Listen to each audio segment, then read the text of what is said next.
Welcome to Veterans Stadium here in Aurora, Ohio for Week 11 of OHSAA Focus Sports Friday Night Football. Pete Honsberger alongside Jeff Cole and the Focus Sports crew are with you tonight. And Jeff, two storied programs coming together for only the second time in their history. And it's always tough when Steubenville comes to town. It's tough for any town that hosts Steubenville, but let's face it, Aurora will have the home team behind them as far as a nice home crowd tonight. Both sides will be filled.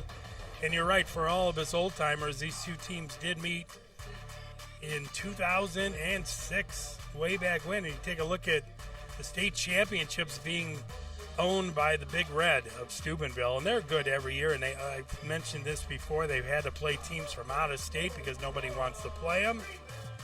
And they come in tonight, Pete, 7-3, but again, 3 losses against 3 very good teams. Well, 4 state championships since 1984. Like you saw, there were 32 playoff appearances as well, with a legendary head coach, Reno Sukach, in his 38th season coaching the Big Red. As you take a look at Aurora's student section. Mention his record. Am I putting you on the spot here? Over 400 wins in 38 seasons. It Crazy. Is just incredible what he has done. And on the other side, Bob Mahalik in his 19th season at the helm of the Aurora program. Not much more we have to say about him. He finally notched the undefeated season last week. Of course, the 2008 state championship. But when we talk about Aurora, it starts with their defense this season and creating havoc all over the field. And tell them what havoc is. Believe it or not, there's a definition for havoc. It is the rating the percentage of defensive plays that result in negative yards. So that includes what you see there on the screen. And one of the main perpetrators for the Greenmen is Ohio University-bound A.J. Barner. Not only does he have sacks, but the quarterback hurries, tackles for loss, knocking down the passes, and the fumble recoveries. Another guy on the other side of the field is the defensive end, Lenny Galaska. And those numbers. He plays that hybrid D-line linebacker position, but 12 tackles for loss, 3 forced fumbles, 6 sacks. He's been one of our focus picks impact player of the game this year. And as a team, I mean, those numbers are just staggering through 10 games. That's going to screw up any offense you face. You can give that many problems to them. Almost 40% of plays have been broken up and mixed up and everything else by that defense from Aurora. And they're going to need this defense tonight because they're dealing with a very, very good offense that they're going to be facing. As you take a look here at some of the rushing stats for this year, and you see on there 2,900 yards. Yeah, Steubenville moved the ball, and they have only played 9 games this season. That is what makes it even more incredible. And out of those 2,900 yards, 2,000 of them are for one kid. Tavion Crawford is the senior running back for Steubenville, and they are going to get the ball first tonight, so Aurora's main priority will be stopping him in that running game. Passing the ball, they can do it, Steubenville, if they need to, but Aurora's been a little bit more strong in that category so far this season. Well, this will be, like I talked to Bob before the game, he said it's going to be a very good game, and I think he's right. It's going to be a great defense versus a very productive offense, and whoever can neutralize the other one is going to be the winner tonight. Well, Alex Bibbs is going to tee it up and make sure that we get started sooner than later here as he's ready, and we are underway now in Week 11. Short kick. Yeah, picked up by the up back. Nice job. Good presence of mind to bring that thing ahead, and he takes it up out past the 35. Jeff, Aurora's kickoff coverage team has been outstanding this season. We're not used to seeing it go that short, though. So we will start again on defense. And these guys have all been, we've talked about Lenny. Toto's had a great year. Kevin Paul, every week I mention him. Sam Legalba, the quiet guy on the left side. All good up front, which opens holes for these guys to come through there and make all those impact plays. And, boy, you can't ask for 2 finer games from John Papish in the last 2 weeks. They need him tonight. Well, 1st and 10 is going to be handoff to the left side and a nice hole over the left. That is going to be Crawford. Crawford listed at 5'11", 195. He's a senior. His numbers are outstanding so far this season. 1,916 rushes as you take a look at their starting lineup. Starting offense right there for the Big Red. Randy Mitchell, a fellow senior, is the quarterback. Steubenville in that triple I formation, similar to what Aurora does with a split receiver at the top of your screen. 2 lead blockers on 2nd and 2. Here's Crawford again. This time he is hit near the line and brought down just shy of the first down. Yeah, I don't think he got it. Nice fill that time. Glasgow's up in there, and Patrick Murray's there. He's at the 47, needs to get to the 48 for a first down. They're going quick, though. And here we go. This one's going to go to the fullback. He plunges ahead. It looks like he has enough to get the first down, but not by much. I'm just still trying to get settled in with that short kick. I don't know if they're trying to keep it away from somebody down there. Look at defensive coordinator Brian Wervey. 62 rush yards per game and forced 24 turnovers in 10 games as Aurora.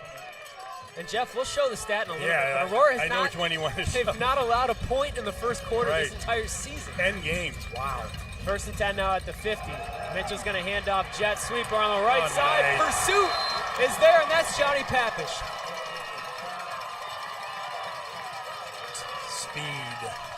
Speed demon. Look at his stats for the year. Those are offensive stats. He's done it on both sides of the ball and in the return game. As nice cutoff route. Dylan Bazika was the ball carrier. He lost 2. So behind the sticks now are the Big Red. Mitchell in the shotgun. He's got Crawford to his left. This is going to go to Crawford right up the middle, but Aurora closed it fast. It was open for a second, but you're right. Nice pursuit by everyone in the backside. About 5 yards on second down. We'll bring up third and about 6. I was mentioning earlier, Crawford, 1,916 yards this season coming into the game. That's a 6.8 average, and he has 27 touchdowns. He's averaging over 200 yards a game. Yeah, 200 yards plus a game. And that is basically the unstoppable force against the immovable object of Aurora's defense. First third down of the night. Mitchell takes it himself, and he's got space on the left side. He'll get the first down and more. Big gain and a well-designed play by Steubenville. Yeah, they may have been keying on Crawford that time, and I don't know. Mitchell looks pretty fast himself, doesn't he? He shows he can move. Not a really big guy, only 5'11", 165, as Evan McVeigh makes the tackle, but he is the second leading rusher on the team, 234 on the ground and 2 touchdowns. The chains. So now a 2-back I formation. First and 10 again. This is more of a traditional handoff. And nice hit. Yeah, met physically in the hole there was Crawford. I know Murray was on the bottom of that. Barner was in there as well. Kevin Paul. Yeah, all the names we've been saying. So Steubenville driving. The drive started in pretty good field position, but they've made a few first downs. Test your defense because they're not huddling either. Yeah, everything's sped up a little bit, and they look at the sideline. Here's Mitchell to Crawford, left side, trying to race to the sideline, but couldn't beat McElwee. Jack McElwee had great outside contain from his linebacker position. So somebody made a comment to me on the field before we started about how Aurora gets better week to week from beginning to the end, and I think there's a prime example of a candidate who's probably one of the best improved kids is McElwee. And he's not somebody that gets as much publicity No. as Barner or Austin or Galaska, but he does his job week in and week out. So now I formation with a receiver split way out to the bottom of the screen. This is third and long, and it's right up the middle to Crawford, but he is grabbed and not let go by A.J. Barner. I see big number 11 coming up after those. Nice tackle there, and also McVeigh. So that'll bring up 4th and 6. We'll see what Steubenville does. Yeah, no idea what kind of kicking game they have. There's another look. Yeah, Barner, nice solo. Leading tackler for the Greenmen. You get the feeling Crawford's not the kind of guy that goes down usually on the first hit either. So they will go for it. 4th and 6 from about the 31-yard line. Mitchell's going to take it himself, but he's in trouble early. He's brought down for a loss.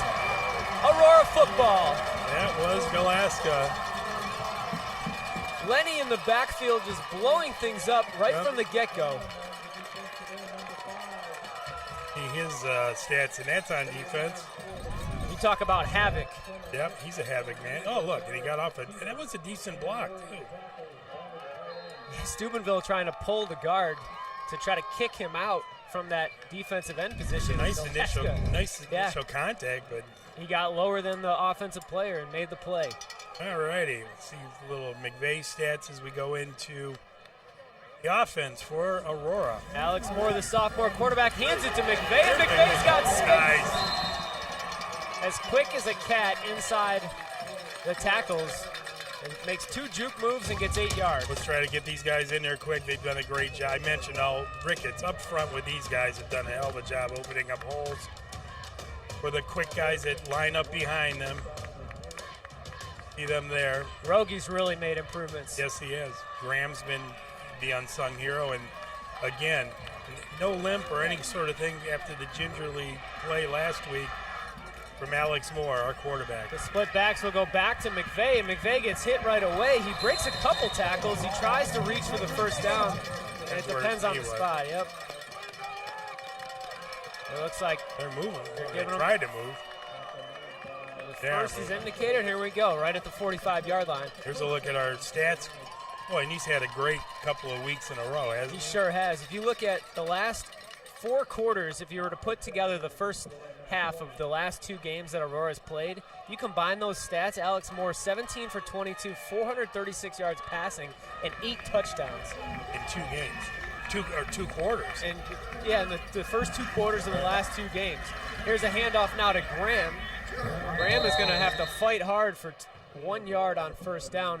That big red there to greet him there. For as good as Aurora's rush defense has been this year, Steubenville's has been almost as good. They've only allowed 68 yards per. Take a look at him right now. Per game. And look at the boys who are making it happen. We've heard great things about the linebackers. Tuttle, JoJo Brown, Rodney James are a big reason why this team is so stout defensively against the run. Now, they will give up yards in the passing game. What we see is that'll be something Aurora will look forward to taking advantage. And here's the option play. McVeigh's got space on the right side, dives ahead of the 45 of Steubenville, and it looks like he may have stepped out of bounds a couple yards shy. You know, I like this whole change. We're used to seeing Graham start early as far as running the ball back here. You don't see a lot of Evan McVeigh early on, and thus far, this is all we've seen. And Graham's been a decoy so far, as we haven't seen them run much triple option either. I don't know if we've seen it at all this season. Alex Moore took a little shot that time from behind. So this will bring up a 3rd and 2. Aurora now on the other side of the football field. And here's the triple stack guy they call their stick formation. That's going to be McVeigh taking the pitch. He's in trouble. He's going to need to make something happen, and he'll get tackled right about the line of scrimmage.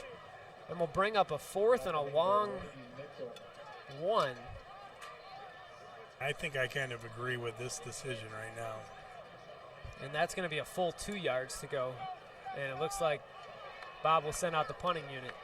Well, is anyone eating, or are they just using that grill tonight to warm up hands and that sort of thing? Is over the Greenmen Grill live? Great. We can confirm they brought up food to the press box prior to the game, and we thank them for that. So with under 5 to play in the first quarter here. Trying to win some field position now. There's the punt. It's going to land on its own, and I don't know who that hit, which team that hit. I don't know either. But it must have been an Aurora player, and down in the football will be McVeigh, and that's where Steubenville will take over inside the 20-yard line. So the instructions handed to A.J. Barner, who will head out and lead this defense again. Let's see what happened here. Oh, yeah, it did. Yeah, it did. McVeigh. Right about the 16. I think Bob likes the idea of his defense starting much closer to their end zone this time. Yeah, make them drive the entire length of the field if you're Aurora's defense. So 2 possessions, 1 by either team, no score. A pair, 1 failed 4th down conversion, and a punt by Aurora. Now 1st and 10 Steubenville. Handoff goes to Crawford right up the middle, nothing there. And it's been pretty bunched up there. Nice job by all the interior front of Aurora's defense, making sure that's plugged. It has been a disciplined unit. It's been an aggressive unit all season. Back-to-back shutouts for Aurora in their last, well, Copley 42-0. Yeah. The first team defense didn't allow any points against Revere in week 9, but they did give up 7 late. They have 4 or 5 shutouts themselves. They got more than I thought on that play. So 2nd down and 6, and that's going to be about 3 more yards. You're right. From our angle, it looked like he was stopped right at the line of scrimmage, but picked up 5 yards. A couple more right there will bring up 3rd and 2.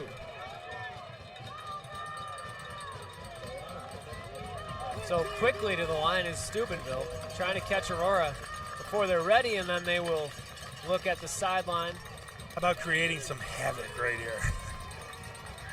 I'll take a rush to anything. 3rd and 2, Crawford gets it. He goes nowhere. And that is going to be 4th down Steubenville as Aurora answers the bell on 3rd down. Now, I don't see anyone rushing out the punt, do you? It doesn't look like it. No, They're coming out well deep in their own territory. Ugh. Steubenville doesn't get this. They're in trouble. Goes to the handoff, and it Pretty looks risky. like they will get the 1st down. I give them credit there because, you know, you're talking about a defense that's giving up 5 points a game, and you go on it That is inside a your gutsy 30. call. Gutsy call. And Jeff Fox phoning that one in or what? Yeah, right. Well, if they don't get that, Aurora's got the ball inside the 30. The end of it. Instead, Steubenville picks it up. 1st and 10, 30 yards. Yeah, stay here because I'm Right there. It was a little bit wonky the way that quarterback to running back was happening, and so the result's only about 1 yard. And Jeff, that was just an outstanding defensive play there by LaGalbo. He was in the backfield, and by how fast Sam was in the backfield, it looked like it was not a good exchange. It looked like a fumble or something. So 2nd and 10, no gain on the play. Mitchell under center. Receiver in motion. And he's going to throw the football. He's back. He's in trouble by the defense. Trying to run his way out of it. Makes a couple juke moves and is going to get positive yardage all the way out close to the 38-yard line. And that looked like it was going to be ugly for Steubenville until Mitchell made something happen. Heck, Alaska in there. Oh, no, it was James Austin. Boy, James could have caught him. That would have been awesome. Randy Mitchell is slippery. Yeah, he is. Quarterback. So now another 3rd down. This time 2 yards to go. 38-yard line. Need to get to the 40. 2 fullbacks and Crawford behind everybody. This is going to be a pass on 3rd and 2. He's got a man. He's looking for him deep. And that is going to be incomplete. What a defensive play by Ben Rogie. You know, he had that.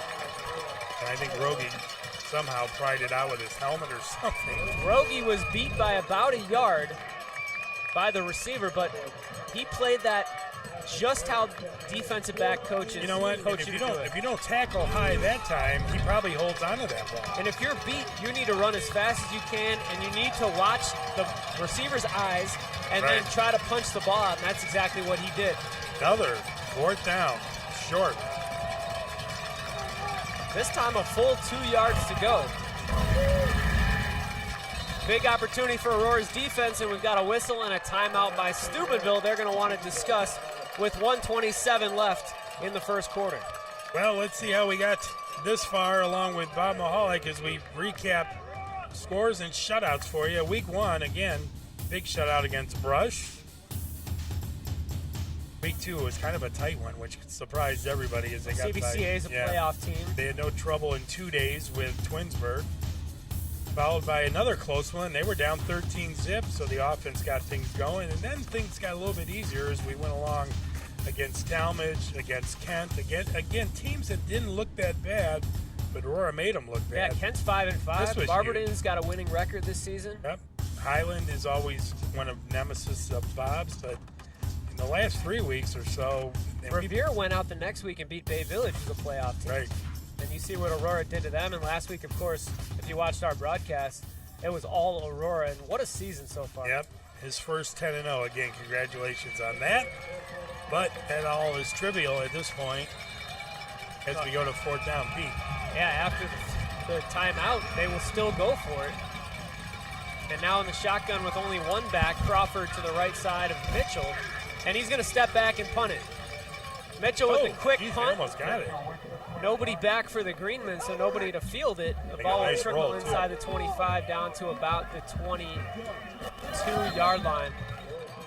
And that's a move straight out of the Jeff Fox handbook as well, where the quarterback steps back and punts.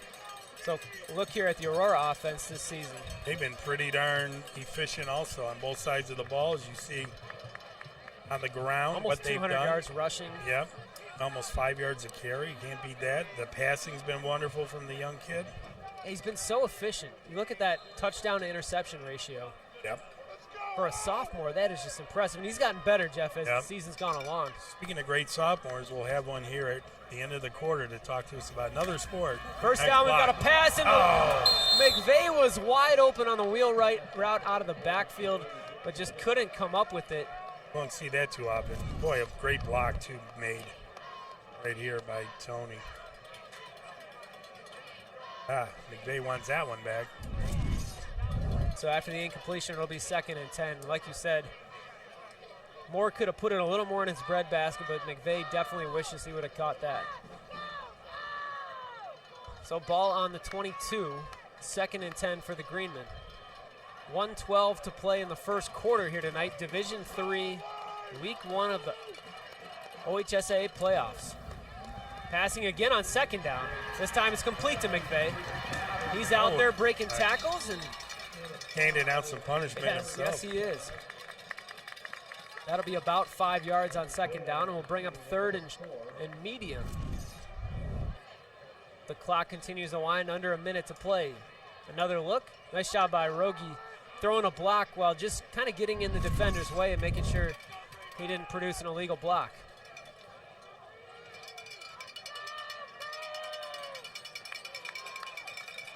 Look at some of the coaching staff.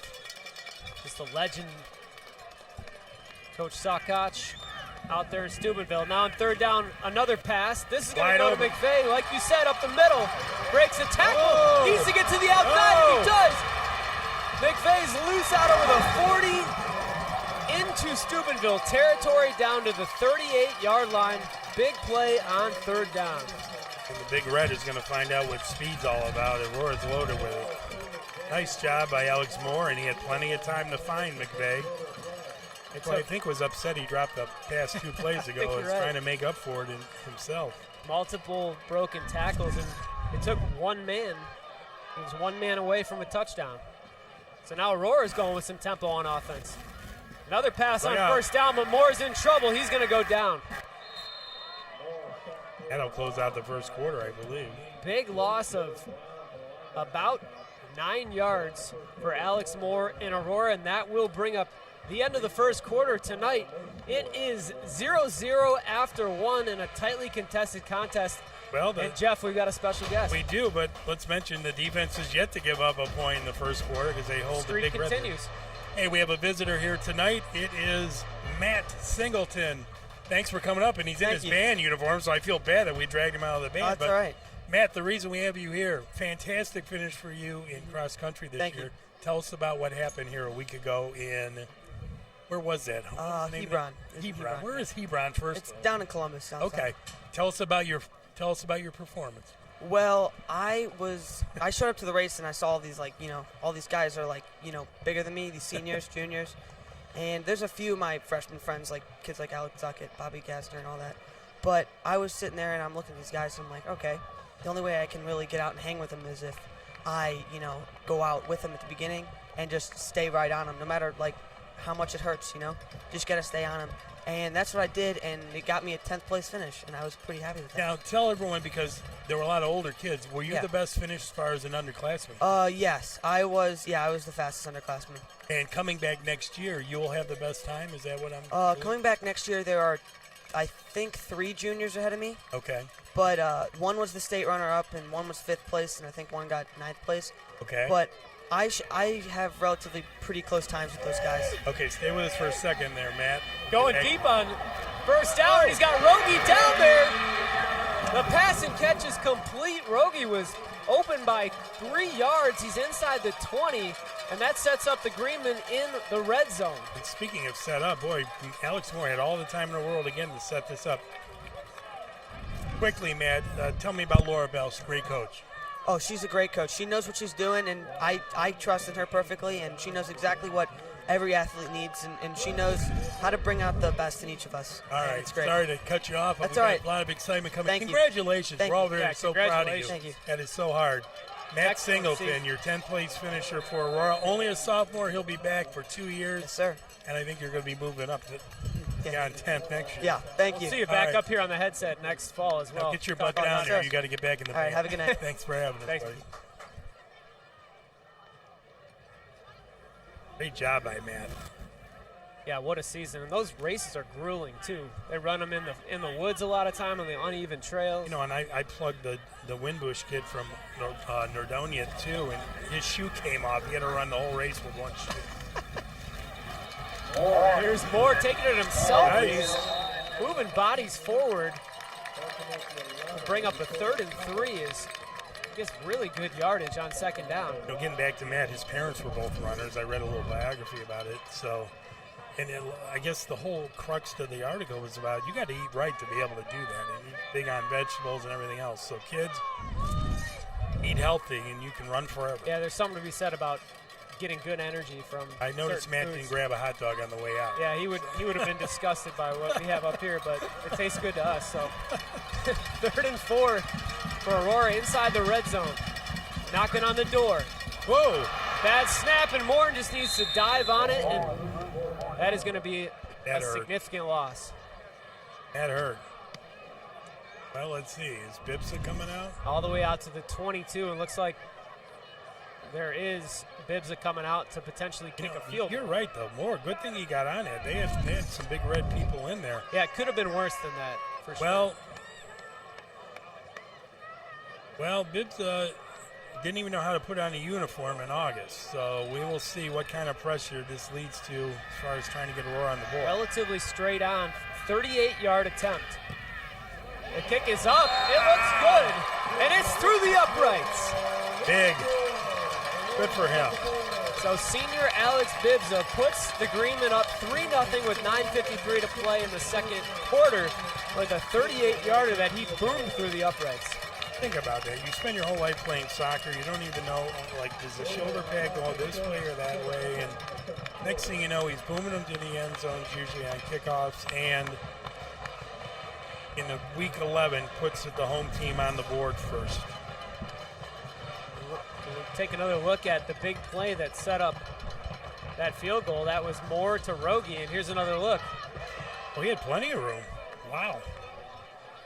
Yeah, that was good from 45 or more. Taking a look down the stats here, McVeigh, again, he was pretty much all of the first quarter, four carries for 21 yards, 5.2 average. Really, both teams back and forth, not much as far as numbers go. It was a defensive battle there. That drive, though, 8 plays, 56 yards, and 323. It's a 38-yard field goal by Alex Bibsa, the homecoming king and the captain of this year's Aurora soccer team. No rest for Bibsa. He's out for the kickoff, and this one's going high and will be caught right about the 10-yard line. Again, great coverage by this kickoff team. It's been there all season. Austin's in on that, along with number 34. Dylan Fishback, we've seen him. Yeah. We've also seen Jack Lawrence, number 23. Lawrence He's been a leader of that unit. Right, all three of them. So let's see if that gives the defense a little further momentum as Steubenville takes over at the 20. Yeah, that's a big mental boost for your defense when you can pin them back like this. The big red in the I formation. This one will go to Crawford. He's got space. Lot of room. He's got the first down and more, 40-45, where he is brought down, and that's by far the biggest run of the day for Tavion Crawford. Tavion, you could tell when he got around there that he was going for some yardage. And that was good blocking around the right side of the offensive line. Matusik and Galaska finally bring him down. They're lucky they caught him. Again, averaging over 200 yards a game. 1st and 10 from the 45. Here's Crawford the opposite way, and he gets bottled up after 2 by that Aurora defense. And McElwee with a nice stop. Take a look inside our production truck. Right, we have a roving camera going tonight. It's nuts in there. Everybody in there trying to stay warm, trying to make sure that the camera angles are correct. So 2nd and 8 now for Steubenville. The home side crowd is trying to get behind this defense. This is going to be a pass from Mitchell. Oh, deep. Looking deep. Overthrown. Coverage is there, but there was a trip, and that's going to be a pass interference on Aurora. You know, and the worst part is that was way overthrown. It wouldn't even have been. I think he was just inadvertently got tied up.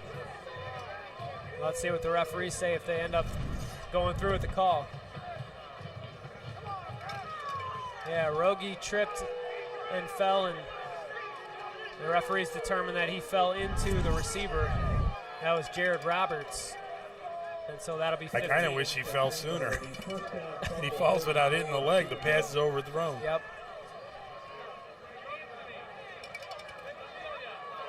So Big first penalty goes Mahalik way. all the way out on the field.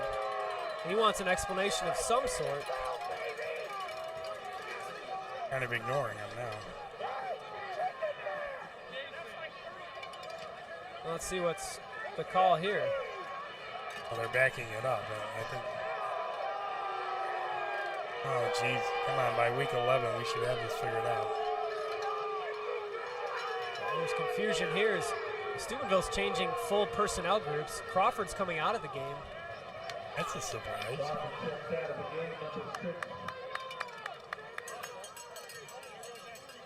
I don't know if And I wonder if that was the I don't correct position correct correct where to put yardage. the ball. Or So anyhow, it was a penalty on Aurora. It's 1st and 10 on the 40 now for Steubenville. Mitchell in the backfield by himself.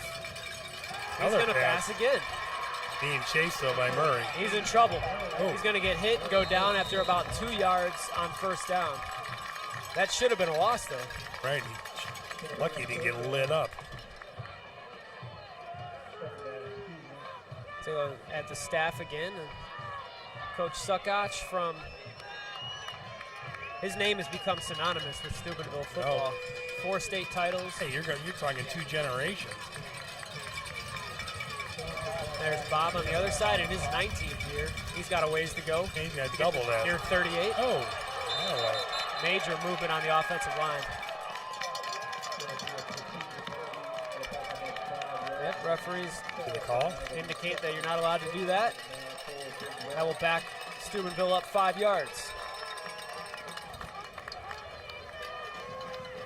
We mentioned that these 2 schools played each other back in 2006 in the state semifinals down in Canton. That was a 48-13 Steubenville victory. But it's kind of interesting. That was 13 years ago. Both of these coaches were coaching the same teams back then as well. And that doesn't happen too often anymore. 2nd and 13. Back to pass is Mitchell. He's going to throw on the flat, and Barter in on the coverage. Ball is incomplete. AJ was in hot pursuit. He'd been there anyhow if it was caught. We got band shows coming up at halftime for you. Yeah, right there. Pass was intended for Zorni. And 3rd and 13 is not where Steubenville wants to live. Not where any team wants to live on offense, especially such a run-heavy team as the Big Red. Big lauding on the crowd here, trying to help the noise factor. Saw a shot of the crowd a little while ago from us. It's already full on both sides. That's part of the atmosphere, part of how beautiful it is. They moved it. Oh, timeout. So that's the second timeout of the first half by Steubenville with 7:42 to play. I think, we might as well get into this trivia question. In 06, as Pete said, we played Steubenville in the Final Four. Aurora went right down the field and scored. It was a pass from Wes Miller to whom? This is way before your time, Pete. Well, You were still playing, bro. And that came after a really impressive first drive. It was. I thought, oh, we're in for a fun night, and boy, the Big Red had other answers for that. We'll get to that video answer in a little bit here. Oh, they went on to win the state championship that season, did Steubenville. They won, in fact, 2 straight, 2005 and 2006. They had some great teams back then. Yeah, they sure did. They were some top. football names. They had Bronco, somebody, and yeah, we were reminiscing in the press box. Zach Kolaris was the quarterback. He was awesome. He went on to Cincinnati and had a great career, and now still playing in the Canadian Football League all these years later. James Austin would like to come up with one of his prominent sacks that he's had all year. We'll keep an eye on number 2 in the secondary, Johnny Papish. Had an interception last week. Arguably the best back there that the secondary has to offer. This is going to be a pass out of the flat. Man is there. The tackle is made. It will be close to the first down, but maybe just a hair short. As a lot of cushion was given to the receivers on third down. Yeah, that one kind of surprised me. It was that wide open. Good thing A.J. Barner came up. They're hurrying up here. 4th and 1. Steubenville going for it again. This is going to go to the fullback. I don't know. Hit immediately, but that second effort I think, got it. brought him out close to the line, and it looks like he will get the first down. So the Big Red knows who to go with on 4th and short. Well, they had him at initial stop, but second effort, like you said. That was big old David Tuttle, 215. You want to stick with a big kid that can grind it out. There's A.J. Stass. He is the leading tackler on this Aurora defense. Yeah, with a lot of havoc plays also. So 1st and 10 inside the 30, and that's going to go to a different fullback. Nice job again by Murray making the initial stop for the Greenmen. Kevin Paul helped also. Those are the guys up front. That looks like Nico Koski, the ball carrier there. He's only going to get a couple. But Steubenville just is relentless on running the football. They just keep running and running and running. Coming, and you're guaranteed generally 4 plays, too. So Crawford back in there now as Koski is the lead blocker at fullback. And there's an option play here. Mitchell takes it himself. He's got space for the late pitch out to Crawford. The spin move still on his feet inside the 10-yard line, down to the 5, and that was a impressive play. That was impressive. As you look at the Big Red Horse. That's a nice play. Take a look at it here. And it looked like Mitchell was for sure taking it himself, but right as he got hit by Papish, he made that late pitch. Him and Crawford have obviously developed the chemistry throughout the season. Good timing. So now 1st and goal from the 5. Travion Crawford to his left. Mitchell takes it himself up the middle into the end zone. Touchdown, Big Red. Good answer to the field goal. So this, Jeff, may be the first time since week 4 that Aurora has trailed in a game. I didn't even think about that. Down 13-0 against Padua. Don't quote me on that, but I don't recall a time when they had been down in a game since that Padua contest. And we have no idea in kicking game. Really? That's Jared Roberts out there, the lefty, try to tack on the extra point. 6'3", Big Red.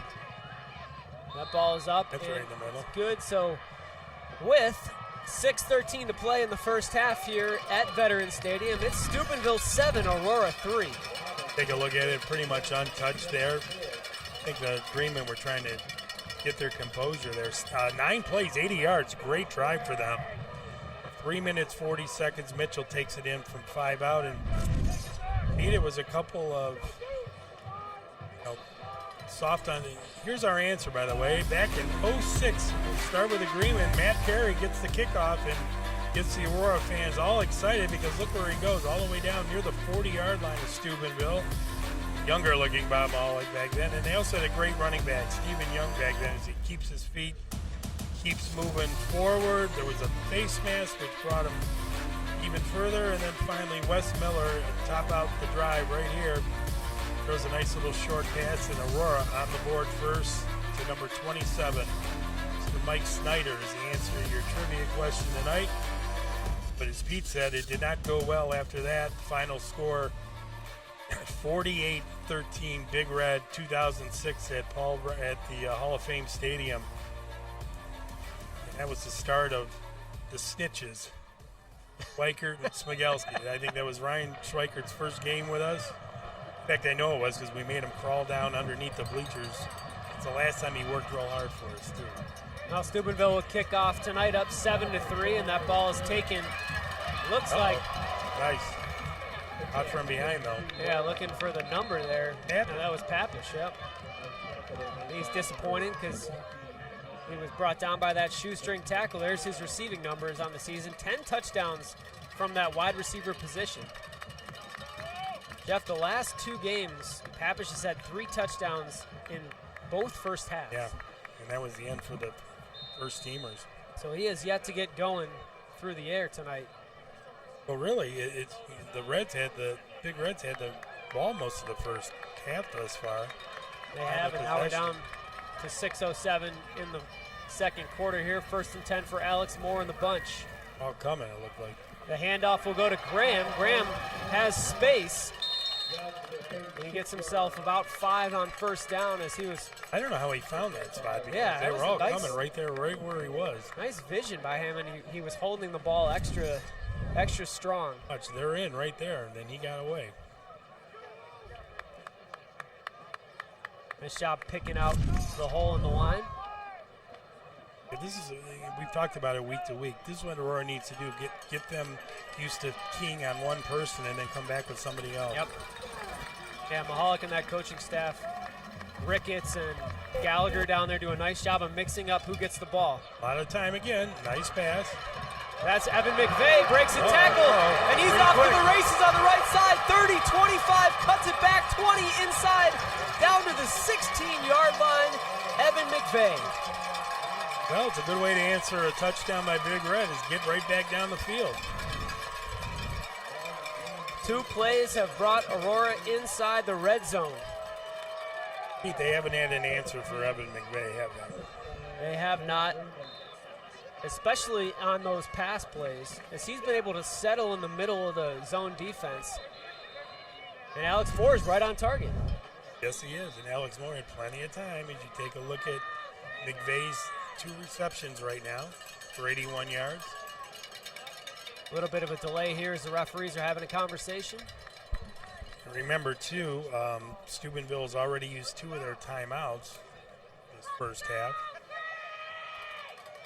So Evan McVeigh with 104 total yards if you combine the rushing and receiving already tonight. A little concerned by Big Red head coach. This one's going to be taken by Moore himself after the fake. He's brought down, after a minimal gain, but close to the 15. Yeah, the momentum swung back and forth a couple times already. Yes, it has.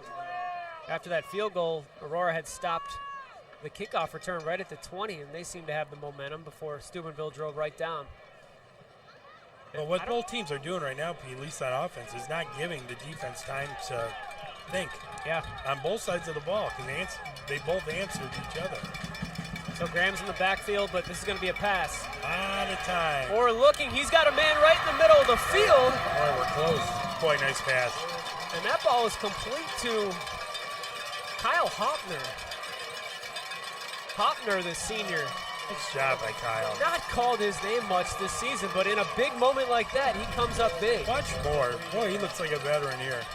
Right where you need to throw it. Hopner looks it in, takes the pounding from 3 different defensive players, and gets all the way down to the 3.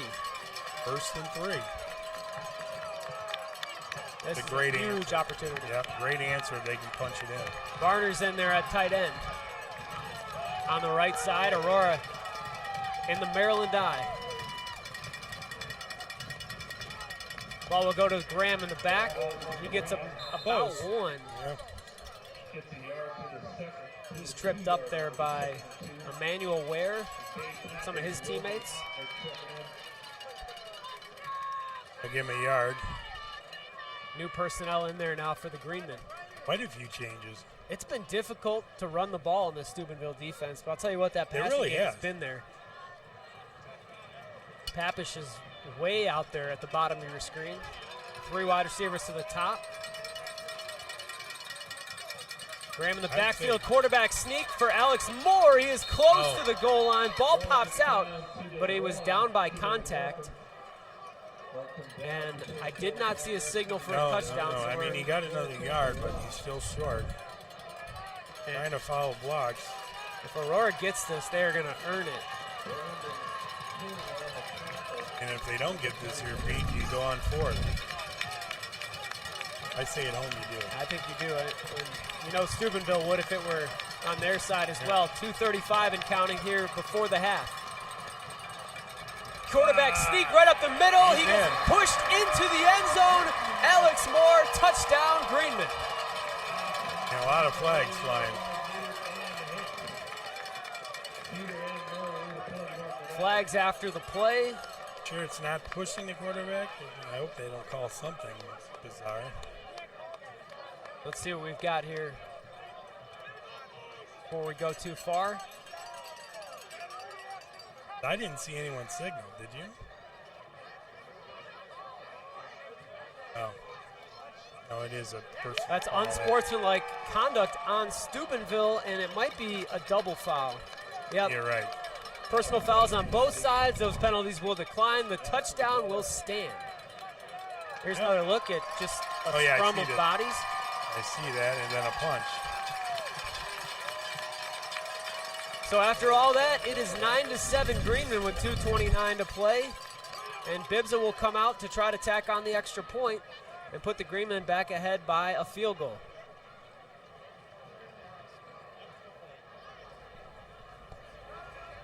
Steubenville gets a late player off the field, and we are almost ready for football.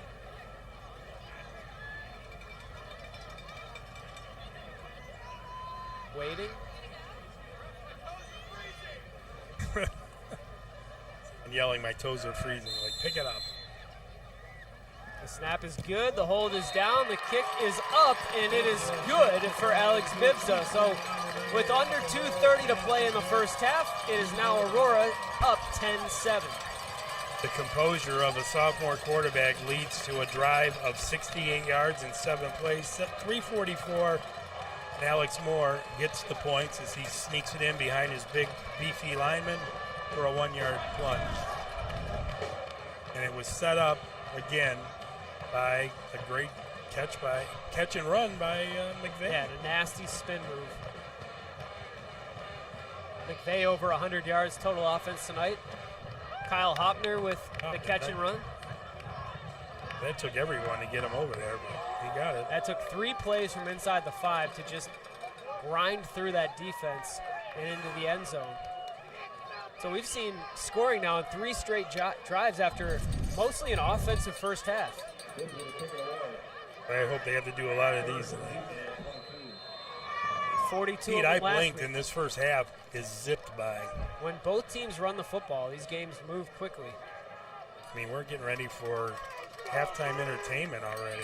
And Aurora's thrown the ball a lot, but they've been completing the pass. Yeah, they all been good. Another high kick, but short. This one to the 15.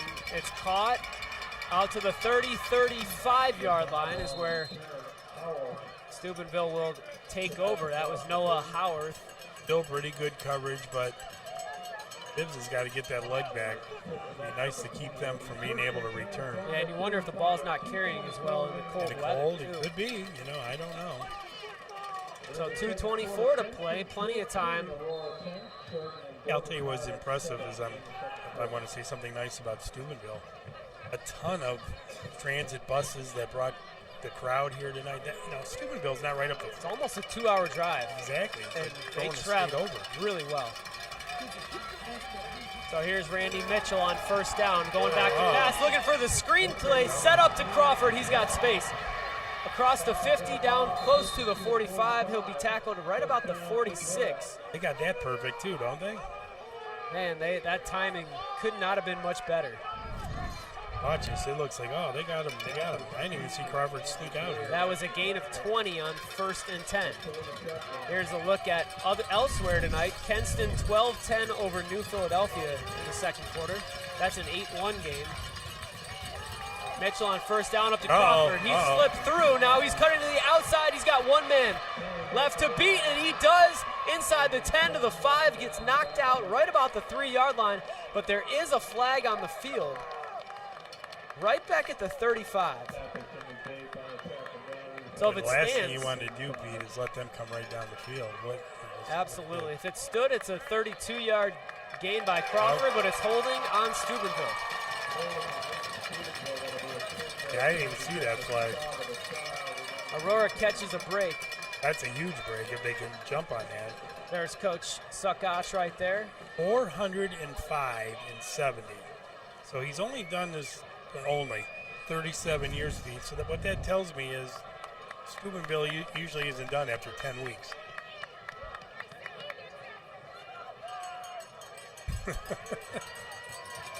There's another look at just an incredible run, but it was all called back, and now it'll be first. This hopefully would have been an eye-opener for the defense. Hey, they're not going to go to the locker room satisfied with where they're at. Instead of the 3-yard line, it is now the 46.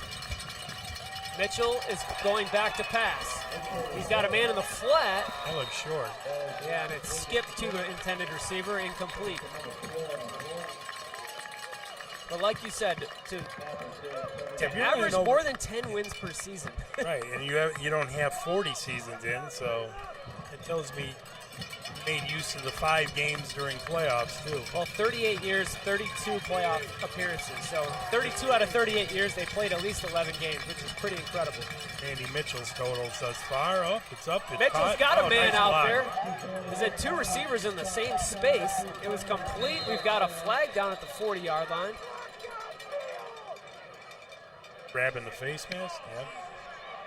And that was Stone Biacco, the receiver, and the face mask will be on the defense, which will march, even further forward. That looked like somebody ran the wrong route as 2 receivers were within a yard of each Right, other. but it may have been designed because the block came right after he caught it. You know what I'm saying? Yeah, that's a good point. I don't know where the face mask was. Oh, I didn't see it there unless it was when they were faced the other way. Well, as it stands, 1st and 10 on the 21 for Steubenville. Mitchell Back to going the to pass driver's seat. again. He's looking left this time, and he throws it to nobody in particular, and that falls harmlessly to the turf. So it'll be 2nd and 10 from the 22 is where they have it marked. Got to think they're not looking for 3 here. I think they're going to try to use 3 plays to get in the end zone. 1:27 left on the clock. Only have 1 timeout left because Steubenville in the first half. That may come back and bite them here, but we'll see. Mitchell in the shotgun with Crawford to his left. He's going to hand it. Nope. No, he'll fake it. He'll take it himself across the left side. He's got space to run. Inside the 10, down to close to the 6-yard line. That'll be a 1st down for the Big Red. Stop the clock momentarily.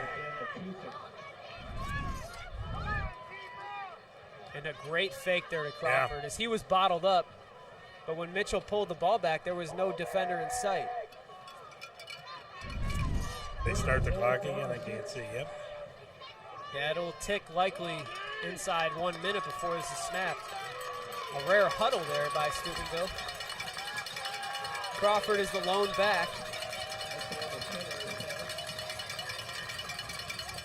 And that's going to be a fake handoff. Will be a pass. That's going to go to the back of the end zone, wide open for the touchdown. That's Biacco. And the completion from Mitchell to Biacco puts the Big Red back ahead in this back and forth first half. His team executes plays wonderfully. 6-yard pass and catch. And just because they haven't passed a ton this season, Jeff, doesn't mean they can't do it. They probably realize they have to. I was going to say, a lot like Aurora, a penalty doesn't fluster them. You know what I mean? They were moving them and they got knocked back. Yep. A touchdown by Aurora didn't fluster them, and that's what the good teams do. They don't let they just move full steam ahead, and they've moved ahead on the scoreboard. Roberts tacks it on. Now it's 14-10 Steubenville, 48 seconds to play. And Aurora will get the ball to start the second half. That's true. Maybe it's good they deferred. But here's another look. And Mitchell throwing all the way back Yeah. across his body. Very good design play. Yeah, it really was. 7 plays, 65 yards, a minute 41. Bianco and 6 yards away, but they threw a lot further than 6 yards to get that touchdown. And a great answer by the Big Red to Aurora's. We want to talk about focuspicks.org. Every time we're out, we want to mention Dennis Polipiak and the great work that he does. All different sports, all seasons. Been busy at this school. Sure has. We mentioned, we were shouting out a lot of the sports last week. You know, the great volleyball team. Yep. And the cross-country runners and the Right. soccer. And Too bad he couldn't get him on the trail in Hebert or wherever that place was, or Hebron, to get Matt. Again, congratulations to Singleton, the 10th place finisher at state, the fastest time for an underclassman. And again, Focus Picks is where you want to check out the action. and those are free photos. As Roberts will kick the kickoff, and that's going to go to McVeigh. McVeigh at the 20, looking to make a move, break a couple tackles. He's out to the 34-yard line where he gets brought down by a host of Big Red defenders. 42 seconds. Greenmen have, I believe, a couple timeouts. Right, so one mistake I don't think the Big Red will want to make the second half is using those timeouts. Look at this beat. You know it's a big night. It's like, Got the searchlights right, out. it's like Broadway. This is the best show in town right now. That's right. Alex Moore looking to make a little more happen before the first half. That would be wonderful if we could. Back to pass. He's got time as a man over the middle. And that's Ben Rogie, and he is up inside the 30, down to the 25, down to the 21. They got 3 timeouts. That's how you make something happen on first down with 42 seconds left. What Bob wants to do here. So There's a flag. 40 yards on the pass, catch, and run. And a sideline warning on Steubenville. You know what? That helps. That stops and gives time for Bob to get what he wants in the Alex. Rogie's also another one of these guys that's really improved. And He showed some breakaway speed right there, too. Russ corrected me in the stats department. 45-yard catch and run by Ben Rogie. thank you. And Jeff Only Moore the has, first time out. he's got plenty of time to throw. Yep. He makes a perfect throw, and the receiver does the rest. That's how offenses are supposed to work in the passing game. And both these defenses, Pete, are playing well. It's just both offenses have really come up with something to stick to the other guy. Sometimes great offense does beat really good defense. See if we can hear anything here.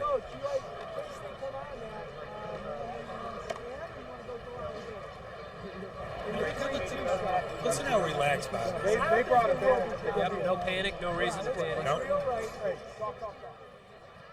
That's fantastic. That everyone, an undisciplined team is like spastic right now because we're back on the field. That sounded like another day at practice. Yep. Well, Alex Moore tonight, 6 out of 7 through the air, 173 yards. He does have the rushing touchdown for Aurora.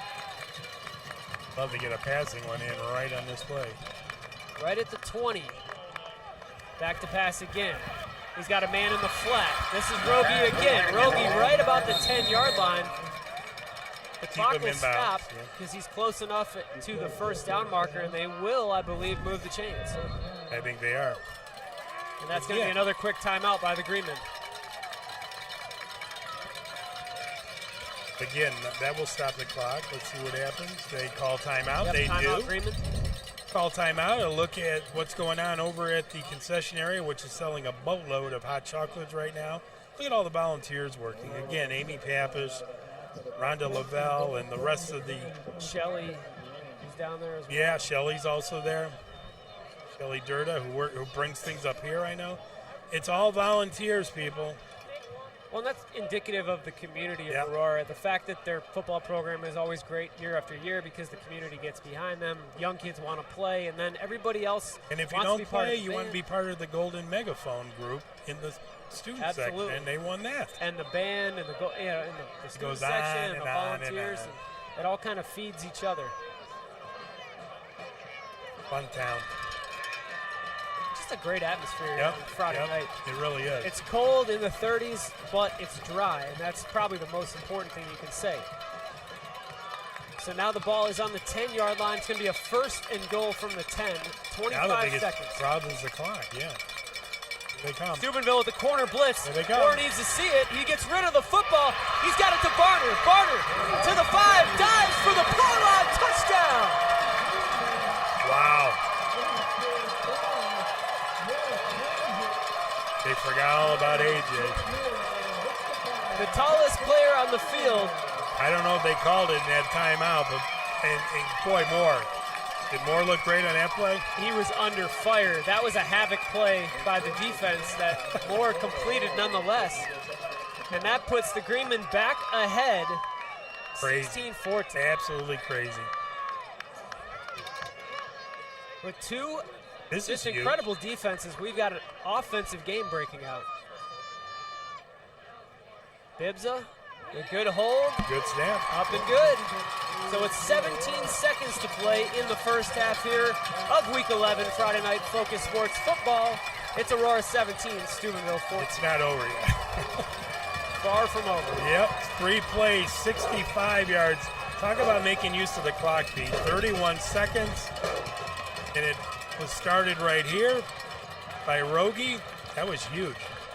And good job after the catch. I mean, he gets you right down there. Got another 30 yards after And the look, catch. and that doesn't do justice to what Alex Moore was putting up with. Great job being 6'5" and extending your body like that. And he was protecting the football during the dive. Yep. So many times you don't see that, and the guy will fumble through the end zone.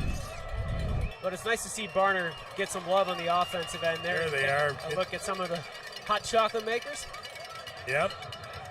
The only thing hotter than the hot chocolate right now is both offenses. That was Barner again, 10 yards out. Moore 3 for 3 on that drive for 65 yards. The boys getting more and more comfortable back there. Well, and it started with pretty good field position. McVeigh returning into the 35, and then that that first was, down play right. set everything up. You know, I wonder if Steubenville thought, okay, we scored right before halftime, we're done. No. Yeah.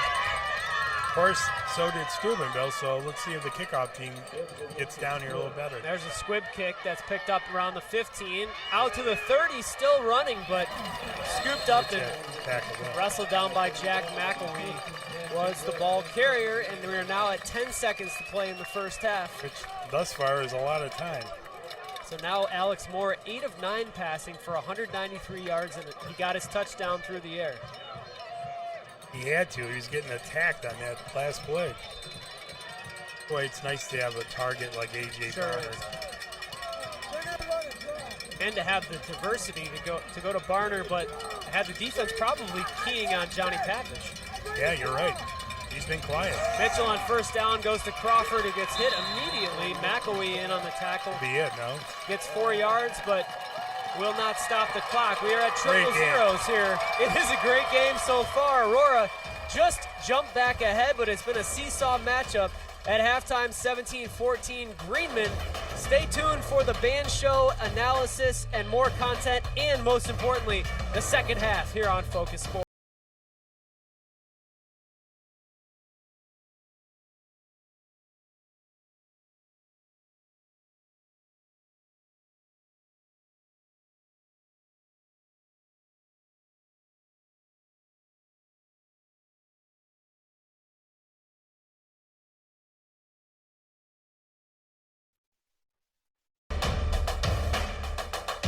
Three-point lead for Aurora at the half here at Veterans Stadium. It is week 1 of the OHSAA playoffs in Division III. The 4th-seeded Aurora Greenmen against the 5th-seeded Steubenville Big Red. Pete Honsberger along with Jeff Cole and the Focus Sports crew are with you for that. Jeff, it's been everything we could have asked for and a little bit more in the first half. You know, I've done this a long time, Pete, as we take a look at some wonderful highlights. And I don't remember a game this much fun to watch and this well played by both teams. 0-0 after one quarter, and then 31 points scored combined in the second quarter alone as Moore finds Rogie for a big gain there. Randy Mitchell's been a bright spot. Yeah, he is. Steubenville has a rushing touchdown and a passing touchdown. Evan McVeigh has been a big-time player, over 100 yards of total offense between receiving and rushing. Kind of lit the fire under the team, it looked like. And this is when Moore went in for the touchdown there to go up ahead. Mitchell with a nice throwback to the opposite side. And you thought, oh, they're going to go into halftime leading. But with 42 seconds to work with, Moore in the offense, there's Rogie again. They went to work. They sure did, with not a lot of time. Finishing off that drive was A.J. Barner. Moore stood in there with some heavy pressure, and Barner dove for the pylon for the touchdown to bring us to the 17-14 halftime score. That was nonstop second quarter action as we get around to looking at the stats. I mean, look at this. It's like rushing versus passing on the two teams here. They're all about even as far as total yards. It's been a clean game because it's dry. 2 penalties. Again, then they were offsetting, that sort of thing. And I don't know, Pete. It doesn't get much better in that second quarter. Really, first half, because some great defense played by both teams in the first quarter.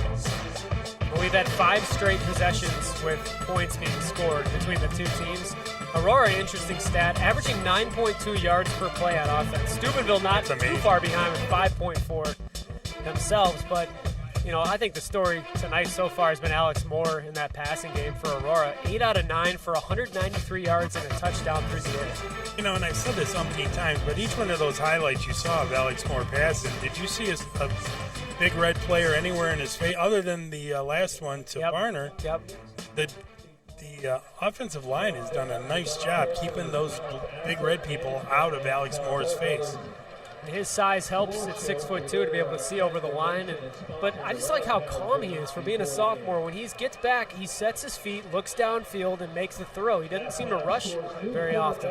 Nope. Again, as Pete said, Aurora will be receiving. And what I liked is, and you made this point during halftime, it has not been a John Papish night.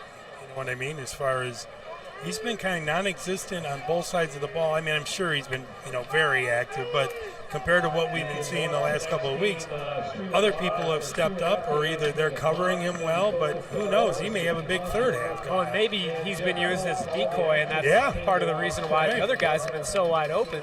Look at those numbers again, 8 of 9 for 193. Again, kids would kill for that for a game, not Absolutely. half. So Aurora won the toss to start the game with coin toss. They deferred, so they wanted the ball in the third quarter instead of at the beginning of the game. So they will receive. And you mentioned Papish. Last week he had 3 touchdown catches in the first half. The week before he had 3 touchdown catches in the first half. This week didn't even register a catch on offense. And you would think if you're a young quarterback and inexperienced, you have that much success with John Papish that you kind of lock in on him the whole with time. him. Yeah. Right, but have you seen any of that with Moore? He hasn't played any kind of favorites as far as who's open is who he's and throwing the fact to. that Aurora's offense has been so successful without Papish making receiver contribution we think is a good thing. Yeah. And that's opportunity for him to start getting into the action here in the third quarter. Kickoff will go down to the 21-yard line. It's taken by the back. That's Lenny Velasca. He's out over midfield, tackled by the kicker. Did he lose it, though? He's in Steubenville territory. The ball came loose, and they think they have it. The referee's signal. It is Steubenville football. Ouch.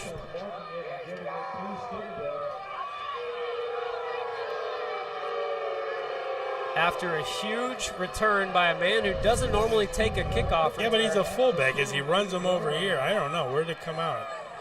All right, he looked like he was down to me. He was hit, and I don't think we've got a better angle to see whether it was a fumble or down eye contact. It was called the fumble by the officials, and that's what we've got to go by. Unless he landed on top of someone and the ball came out and he didn't touch the ground. I don't know. It didn't look like it from there. Yeah, it looks like the ball was out.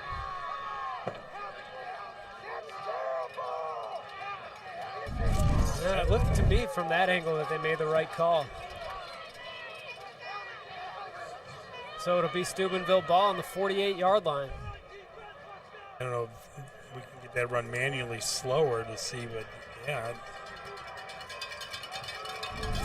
See here, Pete. He's going down. See the.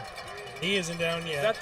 Is that the ball hit? Now that, okay, yeah. Oh, look, here's the ball right here. Well, it's a good call. So 1st and 10, Steubenville on the 48. Oh, nice and tripped up right at the line of scrimmage is Tavion Crawford. So that's a big answer right there by the defense on the 1st down after the sudden change play. 1 yard they will give Crawford. Tavion with a nice first half, Jeff. 15 carries, 89 yards. Yeah. It's almost and I thought 6. Aurora did a nice job containing him. He had a couple big plays. Crawford is trying to outrun the defense here to the sideline. Can't do it. He won't outrun Pappish. Still managed to get himself back to the line of scrimmage, but John Pappish, Yeah, you're not going to outrun him. man, that was just speed against speed. You know what? And the Pappish is in there. Barner's out there. Pappish came from his safety he won't possession. outrun him. Got the angle.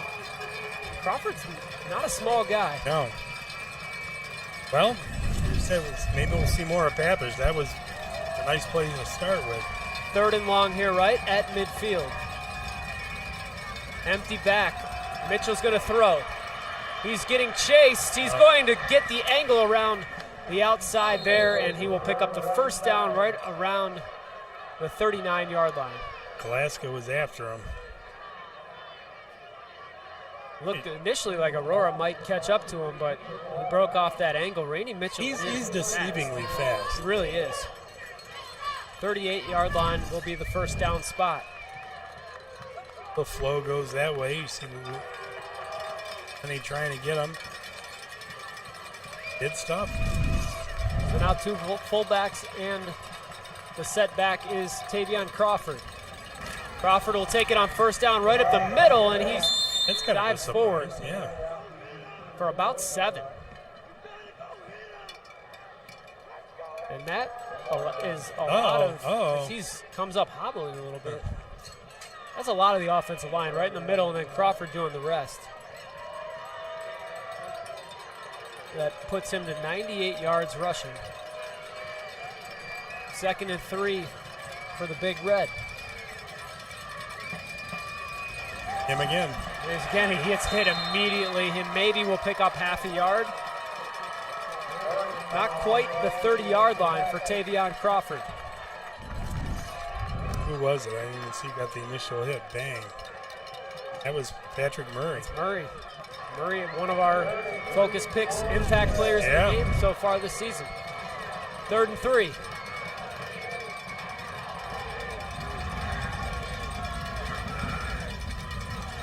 That's a hard count. Yeah. Mitchell looks at the sideline of the coaching staff, confirming the play. Here we go.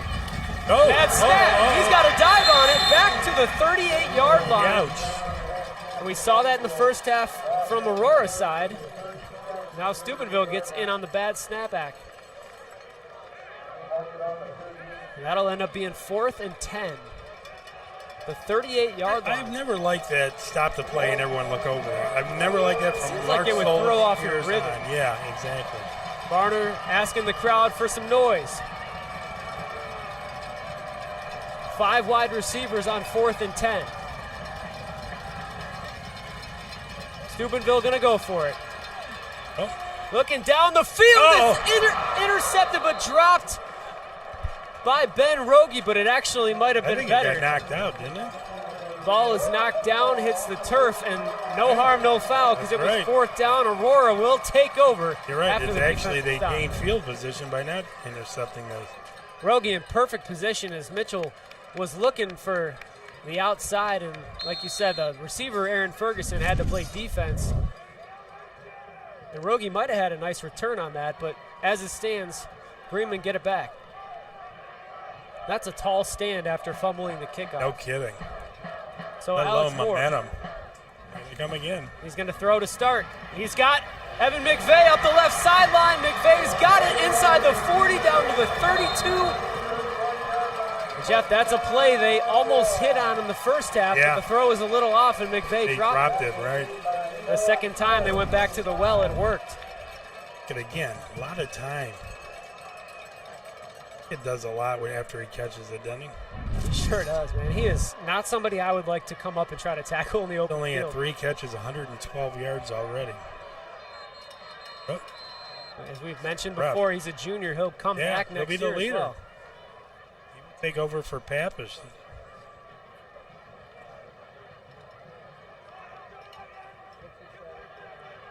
They had a substitution. I don't know if it was an equipment deal or what, but they stopped the game and Something was sorted out, and now we're back to action. McVay will take the handoff on first down. He is, that's a good hit. yeah, man, taking the pops and just continues to slide and spin move himself down for about 4 yards.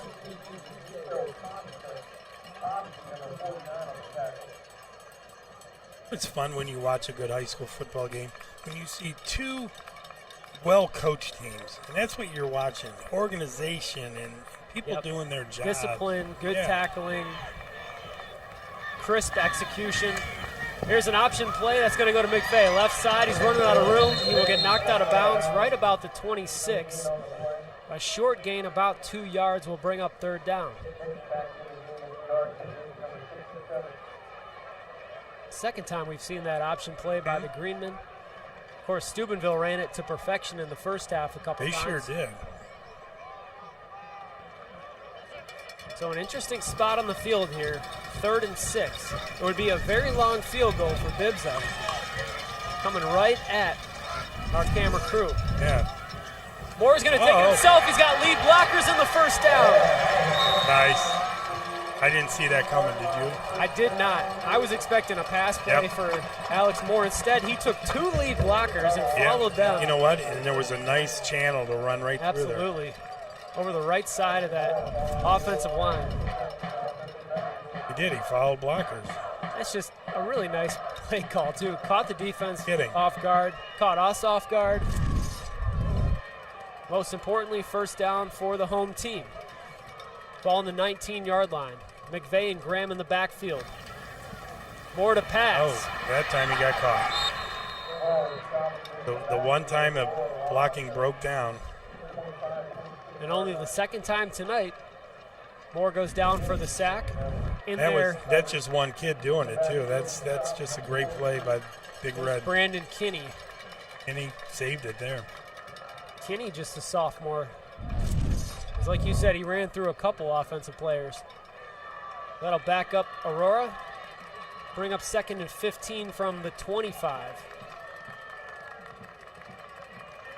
Potential passing situation here. Moore's going to set up the screen. He's got McVay on the backside. Needs a block. He gets one.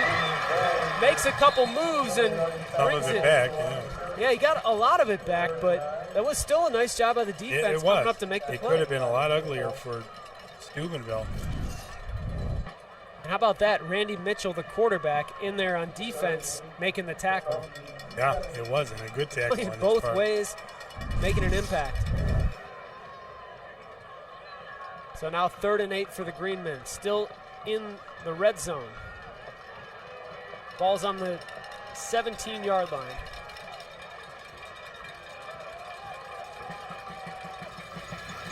Moore, back to Look pass, out. looking, gets rid of it. He's got a man out there, the ball just a little bit too far and off the fingertips of Ben Rogie. At the same sophomore making that stop. Under 43 last time. It may be.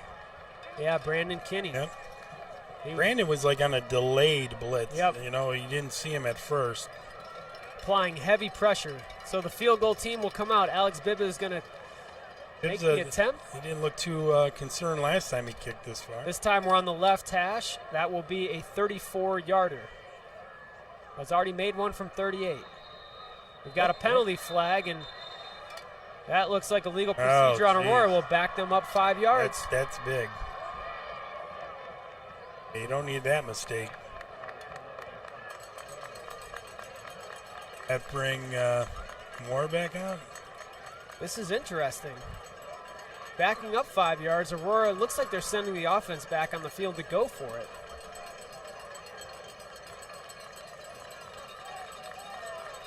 Yeah, because I would have taken him further than 38. Why not? All right, here we go. 4th and 13. Give Alex some time. Blitz coming, but they pick it up initially. Moore's going to run with it. He's got space inside the 15, 10, 5. First down and knocked out of bounds inside the 5-yard line, Alex Moore. Lord. How about the awareness, Jeff, to realize that he's got space to run? That was good vision on his part. I didn't see that much open space. Look, nice open seam once again. He's a little quicker than I thought, too, getting down there. Well, the blitz came from that left side. They actually put him out at the 3. Moore with a couple sacks, that dilutes the rushing attack, but he already has 1 touchdown with his feet. Huge 4th down conversion. Got He'll it take again. it again. He's getting close to the end zone, right around the goal line. But he will go down just inches shy. So 2-yard pickup on 1st and goal. Delaska comes in on offense. Barner in there as well. Tony Graham, one of the backs. James Austin in there as well. Hey, we're back to, geez, a lot of weapons. Absolutely. No, who do you key on? 2 And Moore. fullbacks and Tony Graham. And Moore will take it himself. Dives across the goal line. Signal is there. Touchdown, Aurora.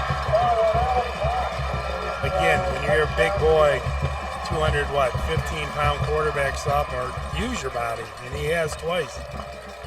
And he looks like he's breathing a little heavy after doing it heavily on his legs on that last drive. Guess what, Alex? Hold the snap, and then you can go sit down for a little bit. 23-14 Aurora is the first time either team has had a 2-possession lead tonight. Bibza on for the extra point. Good snap.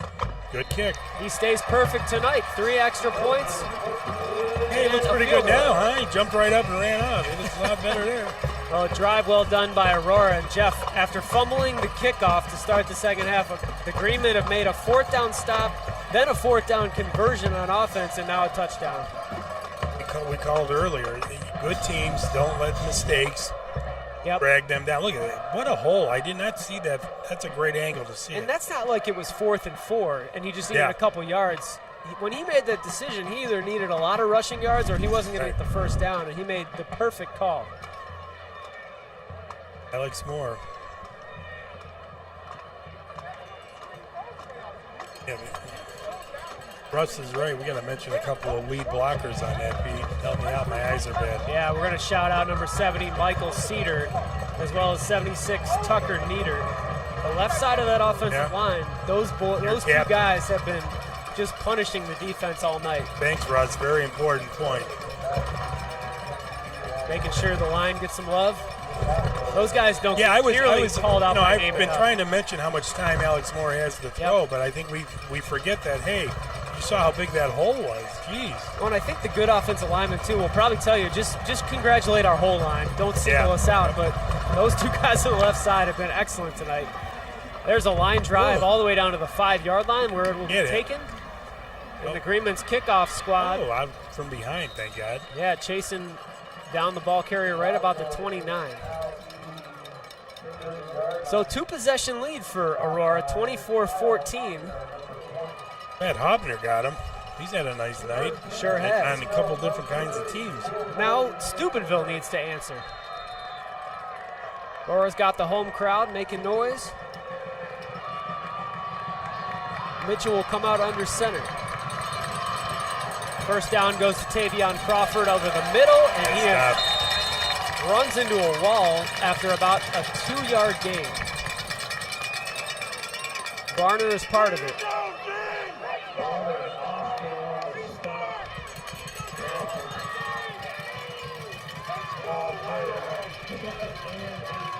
Got to bring up 2nd and 7. They actually gave him 3 on that one. Crawford will take it again. This time James Austin got him, but everybody let him go. He is loose right up the middle of the field.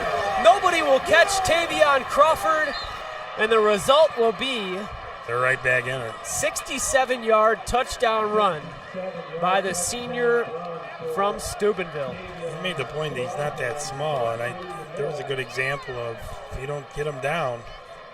He's well put together, Yep. muscular, fast, can make people miss, but also, like you saw in that play, right up the middle, just broke a couple tackles and he was gone. And Pete, this is one of those games where no one can really get their separation. And that's part of what's made it fun, but it's also, I'm sure, Yeah. maddening if you're on both coaching staffs. So elsewhere, too, in this region, New Philadelphia is beating Kenston now 24-21 as Roberts, the lefty, will convert the extra point. So with 4:03 left to play in the third quarter, 24-21, Aurora. Yeah, you don't want to see a two-play 70-yard drive in only 44 seconds, but when you got Crawford on your team, that might happen. 67 yards later, let's see what happened here as far as tackling goes. Well, we couldn't see him by the ref, but the point is, got to bring the good ones down. Like you said, they just keep running the football, does Steubenville. And you can definitely tell they have seen adversity before, and they're not going to go down without a fight. Here, we'll look at it here. You know, James Austin's right there. Really, James is the only one that had his hands on him. He's normally very sure-handed. Well, it was an odd angle for him. I think he was thinking his friends were going to help him. May have been trying to strip the football as well. And that, Jeff, is the longest touchdown run by an opponent of Aurora's defense all season. Yep, I believe it. They've averaged allowing only 62 yards rushing per game. And tonight, Steubenville has come out swinging. Crawford now 21 carries, 169 yards, and a touchdown. Boy, it'd be nice to see an answer with Mr. John Pappas returning something. Either him or McVeigh have they've got the potential. Pappas will get a chance. Picks it up to 22, going left. Found a seam initially, but even so, good field position. Ball at the 38. That's where Aurora will take over, and we continue this just fun game if you're a spectator. Perfect TV game, perfect game to be sitting and watching. Both sets probably the most hectic full. game to be coaching. Oh, I'm sure. It's almost becoming a chess match, too, between two coaching staffs. And they're both damn good. Their players are executing just about everything they're asking. So here we go. First and 10, Aurora. McVeigh in motion. That's the fake. This is going to be a pass looking for Pappas. It looks like it goes through his hands. Incomplete. There were people over there covering him, too, pretty good. Trying to catch him in stride as we take a look at the big red cheerleaders. I'm sorry, Steven has worked his way over. I forgot we have the wireless camera. Boy, that looks great up here, guys.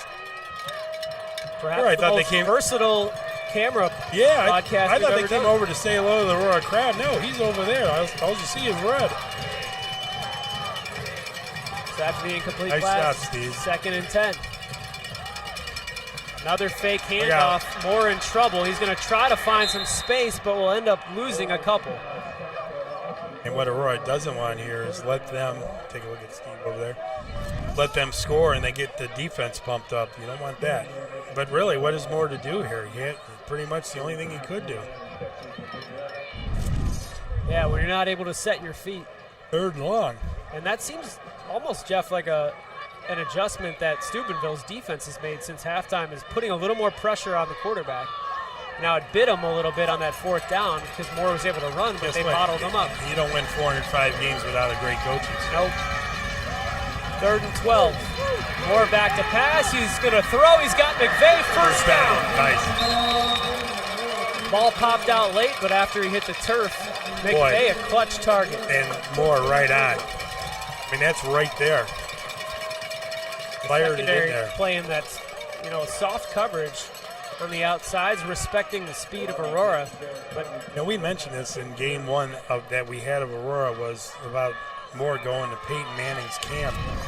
I can see why he's invited because that's the camp you just go to. You're seeing it tonight. No hesitation, just stepped up and made the throw.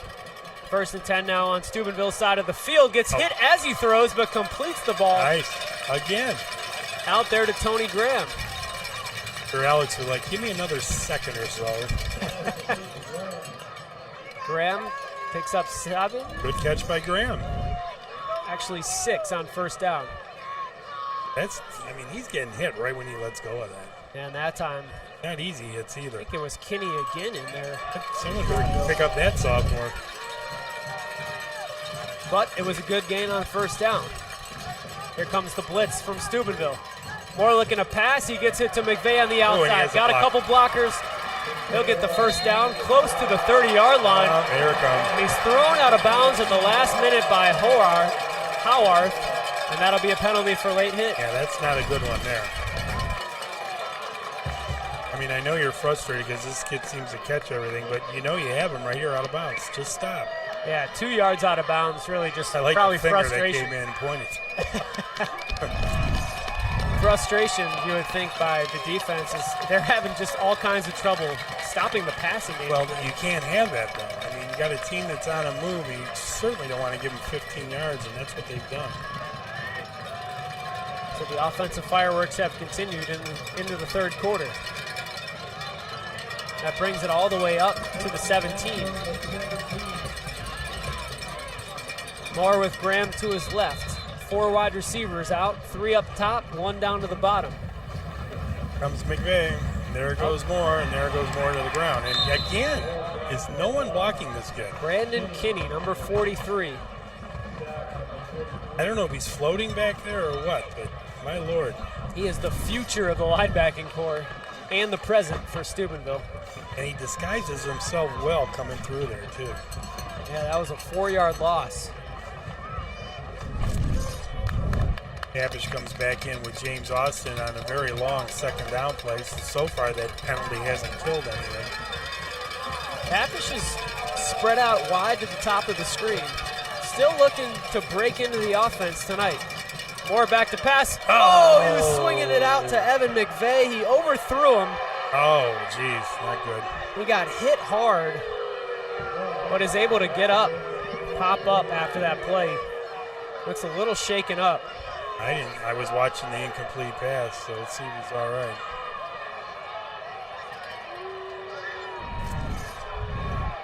Let's take another look. Like, we're following McVeigh on the sideline, too. And McVeigh had room to run, but Moore was under heavy pressure, got hit hard as he threw the football. It's off right now. And Mahalik is not pleased. He's getting looked at by the training staff, and Aurora's going to need to send a new quarterback in for 3rd and long.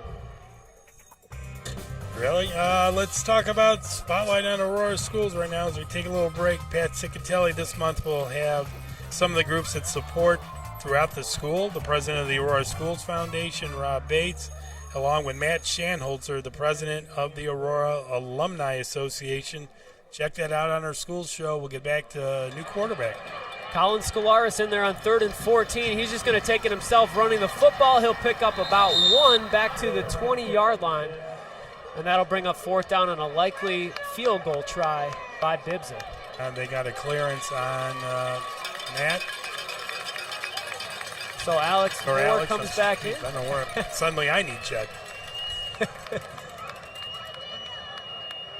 After a tough break by Aurora after a great drive, they're going to settle for a field goal opportunity. The ball's placed at the 27. This will be a 37-yarder. Straight on. Already made 38. That's short. Bibbs a little short on that one. It will be no good for the Greenmen. So Steubenville's defense makes a big stop, and they stay within striking distance. Yeah, they don't get burned by a penalty, and they could have been called for one by the sounds of it. Well, we know about Aurora's 10-0 season, but Steubenville, like you said, having a hard time getting Ohio teams to play them these days, as they're sitting right on the Ohio River, close to Pennsylvania and West Virginia. They do have 3 losses. One's to New Philadelphia, who's beating Kenston tonight. With One's their to second team. One is to National Christian Academy in overtime, who from a different state, and one's to St. Francis de Sales, who's a power program. So 1st and 10, handoff goes to Crawford. Crawford makes nice a man hit. miss, and he gets hit hard by Barner. Yeah, he'll fill that one. That's a 5-yard gain out to the 25 on 1st down. One more look.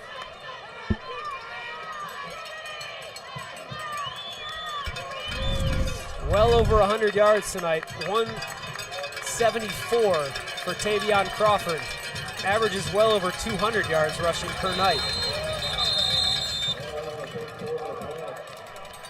What's that? And while we weren't even paying attention, the clock has ticked down to the end of the 3rd quarter tonight with 12 minutes to play to decide this Week 11 match. It is 24-21 Aurora.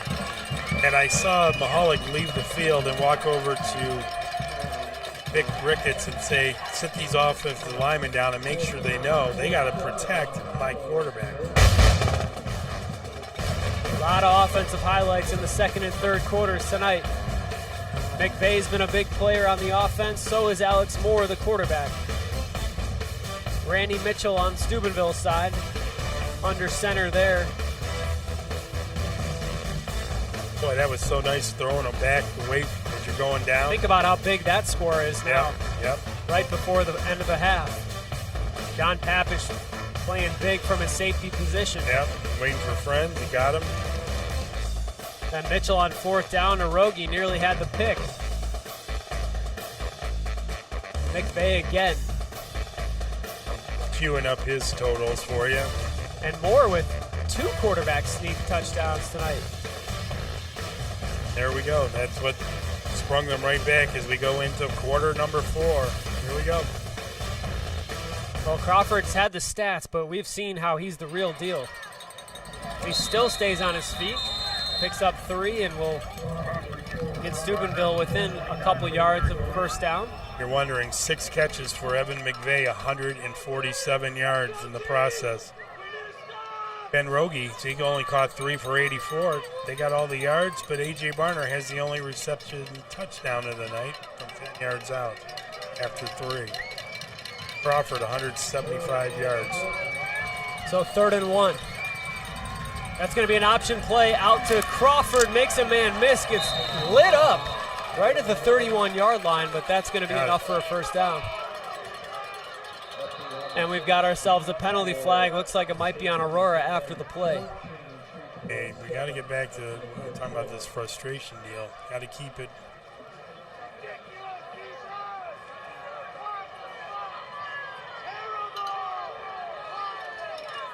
Dead ball foul. Don't know what happened. Somebody said something the referees didn't like. Suddenly you give up 15 yards. And that's significant. Here's the option play. He hit really nice hits. Yeah, it was. Ball on the 46 now. Still on Steubenville's side of the field. Again, you cannot let frustration play into this game. Quarterback Randy Mitchell. Handoff, Tavion Crawford hit him immediately. Lenny Galaska. Right in the backfield. Greenmen nursing a 3-point lead right now. Nice job there. Just again, flying around the edge. Showing his speed, getting around that big tackle. Well, they call the playoffs a new season a lot of times. We're reason. seeing tonight why. Steubenville, the 5th seed, 6-3. Just play a brutal schedule. Aurora, the 4 seed at 10-0. Says something about the region. Yeah. There's another option play, this time to the left. Nice hit. Mitchell runs into defenders. The Greenmen are there in waves. Toto Gomez leading the charge from his linebacker spot. That was a nice play by Toto. Again, if you don't give the offense time to do anything, as we take a look at the points for Steubenville, you see we were talking about that 2nd quarter as being their big one. They've dominated the 1st half all year, but in fact, they've been outplayed in the 4th quarter. Now look at, there's those 2 zeros Pete was talking about. yeah, if Aurora gives up any points in the 4th quarter, it'll be the 1st of the season. 3rd and 10 now. Mitchell gonna run with it to the right side, looking for a hole, ends up finding one, and he'll get the 1st down. Holy moly. Boy, when that play started, Jeff, I wasn't thinking he'd get 10-plus yards. I went awful slow getting up for Aurora over there. And that was everybody going right. Mitchell following the train, and he somehow found a way. This kid's your MVP thus far as I'm concerned. I know Crawford's getting all the press, but this kid's kept them alive. Randy Mitchell now 1st and 10 on the 44. And you said goes both ways. Sure does. Handoff right up the middle to the fullback. He'll push the pile for a couple. You know, you got to be in great shape because he does a lot of running, Pete, as a safety on defense also. You know, the luxury with Alex Moore coming out to try to get his bearings back. Yep. Mitchell doesn't have that It opportunity. seems like he's hardly been off the field. Yep. 3 yards on that gain. Now Crawford the lone back. 2nd and 7. Play action. Looking up the field, he's going to try to run. And then he's going to throw at the last minute. McVay back on defense. And that was an excellent job by McVay as the pass is incomplete of not committing pass interference. And I don't think he saw it coming, so he just basically was a deflector, and it worked. Well, the ball was intended for Noah Howarth. Well, yeah, About he's 2 way over. yards past the line of scrimmage. Where's the penalty?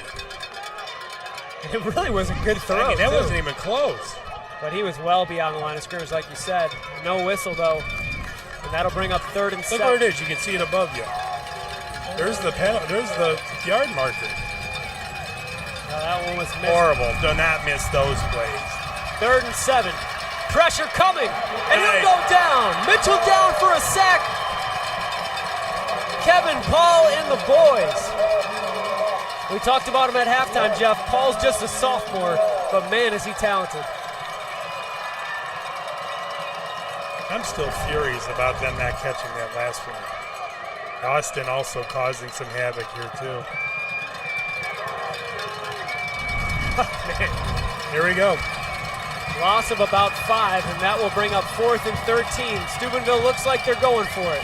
8:40 and counting in the 4th quarter. Both sides need a play. Here comes Austin. More pressure. Mitchell stays up. He's going to try to run for it up the right sideline, and he will get cut close, but will not make it. I almost got it. And everybody on the home sideline holding their breath until he's finally knocked out of bounds. James Austin was in pursuit, and Aurora will get the football Good back. thing James slowed him a little bit down. That kid almost had it again. Look, no one blocked James. And he nearly had himself a sack. God. Just so slippery as Mitchell breaks another tackle. Finally, Barner knocks him out of bounds. And Jeff, he's only about 3 yards shy of the first I don't down. even know if it was that much, Pete. It was close. One way or the other, the home side is ecstatic because Way too Greenmen much made a time play. left. All right, I'm more concerned now. Is Alex Moore getting... He came back, didn't he? Yeah, will he be able to play and will he be healthy? Those are the questions. Number one is a yes. Here in week 11, it's playoffs. You cannot miss the quarterback going over the line. No? Russ is saying no? What's Russ saying? He's talking like... I think he was saying that was the original line of scrimmage, and then it was They moved it 2nd up? and 7. All right, well, then I apologize to the rest. Well, Moore will throw it on 1st down. Oh, look, He's he got thread the Pappish. needle. Pappish ahead for 16, 17 yards on 1st down. Line up. Boy, how did he get through all those people? And that was a throw on the run. Yep. It looked like he picked out the most Oh, difficult nice. throw and still made it. Thread the needle. Perfect. Alex Moore continues to deliver. And at 140 pounds, he dragged him another 8 yards. Or you take a look at the nice fence that highlights all these senior band members, football players. I'm sure everybody's on there. It's a long one. 1st down now at the 43. Looks like they're coming again. A quick swing pass out to Evan McVay. Nice. McVay's spin move is going to reach ahead. Oh, they called it. And another late hit. Man, knocked the wind out of him, though. McVay a little banged up after he got hit late. Now, Malik's like had the end of his rope with this.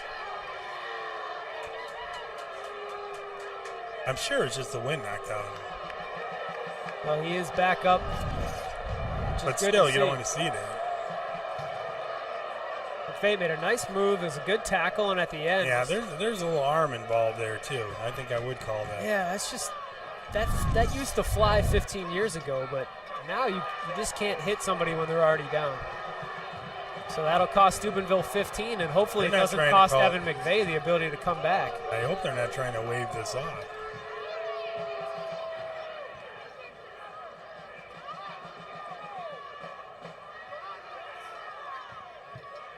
Ball foul. Yeah, it looks like a legal hit to the To the head, yeah. I think it was with that arm. And they will throw the player out of the game. Oh, wow. Yeah, if he doesn't throw the arm, I don't think, it's that ugly of a play. And I think that's Emmanuel Ware. Oh, he had the one earlier? Adios, boy. Oh, so that might be his second personal foul of the night. They remembered that from earlier on. I think if you get 2 in one game now, you get ejected. Oh, that's true. Yeah, they called it on him earlier. Well, you don't need to lead with that arm. That sort of. Yeah, it's just that was far enough after the play was over to, just not be needed. So, well, if they end up losing this, that'll be an awful long ride for him. Ball's on the 22 now for Aurora. 7:46 to play. Greenmen drove down to this area on their last drive and then couldn't convert the field goal. Yeah, they a little late getting a replacement out there. I'd go right at him. 3 receivers plus a tight end. This time is going to be Papish. He sees an open room. Papish up the middle. He gets good yardage. Yeah, he did. 7. Ooh, think it's cold tonight? Everybody doing their best to stay warm, trying to make as much promotion as possible. A Snuggie. They still sell those? I don't even know. We got my folks one once. I'll get you They one looked for at me Christmas. like, what the hell is this thing? I think they use it to wax the car now. Second Here we and go. long 3. That's Tony Graham. He will be close to it, and I think he's got the first down out close to the 12, down to the 11-yard line. And the chains are moving. Forgot all about Tony, didn't you? Tony tonight has done a lot more blocking than carrying the football. That is his 4th time toting the rock. Boy, Bob would love to just run his way down here and get 6 or 7 in there and take some more time off this clock. Speaking of time, you can see on your screen there, bottom right, down to 6:45. Bunched up in the middle. First down carry goes back to Graham. He had to Nice juke job. somebody immediately, and he'll lose a couple. There was just havoc in the background. You can see that one coming right in the middle there. Graham's been solid all season. Yes, he has. Very positive player for the Greenmen. Comes out, though. He has been leading the attack. Yeah, 711 yards rushing and 8 touchdowns coming into tonight. The speed back, McVay in the backfield. They'll He'll look take at the him. swing pass. He's got space to operate. He's going to reach ahead close to the 5-yard line. Bring up an interesting 3rd down. Yeah, just another big chunk knocked off by a pretty easy swing pass. Anytime you can get McVay out there one-on-one with a defender, you like your chances. Take a look at what he's done tonight. Papish actually off the field, surprising. 3rd and 4. They can get a first down. Inside the 10 for Aurora. This Oh, is going to be looking geez. for Rogie, I believe, and They almost it was lost the ball. bobbled, and man, he did all he could to just hold on to the football before losing a couple yards, and that'll set up 4th down on a likely field goal. Attempt. That really hurt. It wasn't good from the. They're lucky they didn't lose that. Yeah, and that was an interesting call, Jeff, because Rogie's not a guy that's really taken many handoffs this season. So the spotter will be set down right about the 18. This will be a 28-yard field goal from the right hash. Bibza, who's been called several times tonight, knocks it up and through the uprights for 3. So with 4:48 to play tonight in the fourth quarter, it's Aurora 27-21. That requires Steubenville to at least get 6 out of it. Well, and if you're Brian Werby, you can be telling your defense now, hey, it's in your hands. Yep. Keep them out of the end zone. We're going to win this game. And you know they did a wonderful job in the last series there. That was, thank you, Russ. Hey, it's no fun getting old when you can't see anymore. 8 plays, 50 yards, 3 minutes, 35 seconds.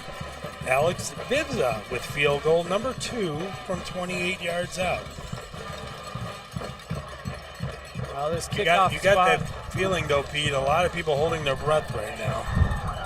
Yeah, I mean, you look at Aurora's last 2 drives, as they have been within striking distance of touchdowns both times. They get 1 out of 2 of those touchdowns, Yeah. and it's a 2-possession game.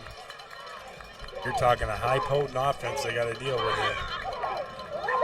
This is set up for a classic finish, Yep. especially because the difference is 6 points. All right, Alex, let's get that foot in this one. Yep, first order of business is covering this kickoff. Of course, the wind is blowing in his face. Here's Bibza. He cuts through the air. Oh! The ball is That'll help. bobbled and picked up right around the 6-yard line. Greenmen get down there, and they will make the tackle right about the 16. You know what? Credit Bibbs on that because the way that ball was kicked so hard, they couldn't field it. Yeah, he did put everything he had into that thing and fought the wind, fought the cold air. Look, Tony was down on that stop. That's the thing. Both of these teams are going to need people to contribute in all 3 phases of On the more game. ways than just what they're Yep. used to. You're right. Yep, that's what it takes in playoff football. Big Red fans, a little quiet over there. They know they're not starting out in great field position here. And Jeff, in different regions, both these teams could be number 1 seeds. Yeah. These teams Yeah. are that good. 1st and 10 now for Mitchell. He's going to hand it off to Crawford. Crawford, He gets through there every time is amazing. yeah, he seems to find a way. Actually, they're backing it up a little. Still 5 yards. Yeah, 5 yards to the 22.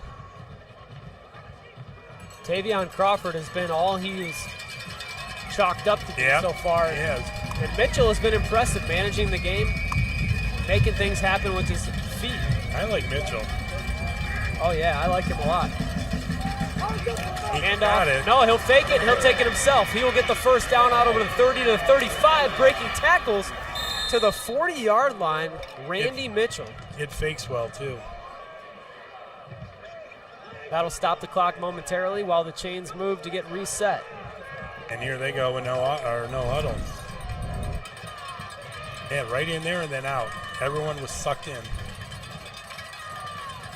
I think we had some pursuit downfield. Crawford requires a lot of attention.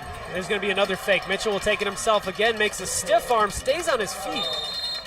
Stays in bounds, keeps the clock rolling. Gets about 4 yards. Looked initially, Jeff, like he might go down at the line of scrimmage, and he is definitely taking a pounding tonight. Definitely in shape. Yeah, he is.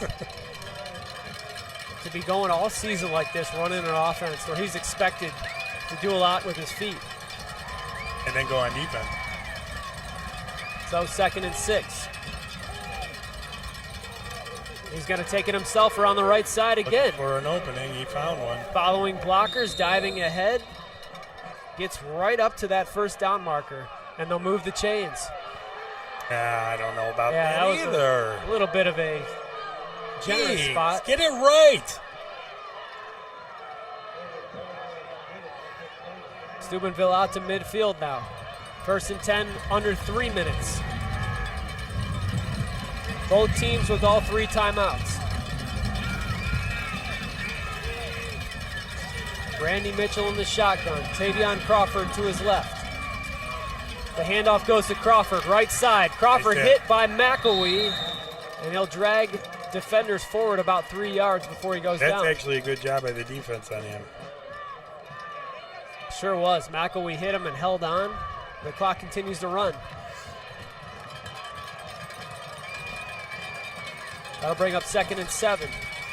On the right hash. This is Nope, Crawford that's again, and he gets hit immediately. Not that time. Putting an end to that was Sam Legalbo, the junior. Nice job, Sam. Timeout, Big Red. Look at that. He made the right call. A little bit undersized for defensive line there at 185, but Sam has been playing bigger than he's listed all season. I think we know we're down about 2 plays left here. The clock is on 2:08. This is, by most accounts, a passing down. Look at how even. Yeah, it's even everywhere. And you could argue both teams have had chances to score more. Defenses have come up with stops. Got a little bit of everything in this You know, game. maybe I'm losing my memory too, but this goes down as one of my all-time favorite games right now, no matter how it ends. It's just been a great job by both teams, both sets of coaches, both sets of fans. Everyone but the refs. I'm a little leery on them right now. Oh, the parity in this region is showing.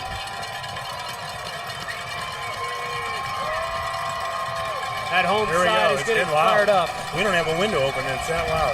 3rd and 8, 48-yard line. Mitchell looking to set up the screen. He's in big trouble. Throws it incomplete. That's one play. That intended target was Tavion Crawford, but the defense was all over it. And now 4th and 8 is looming large for the Big Red.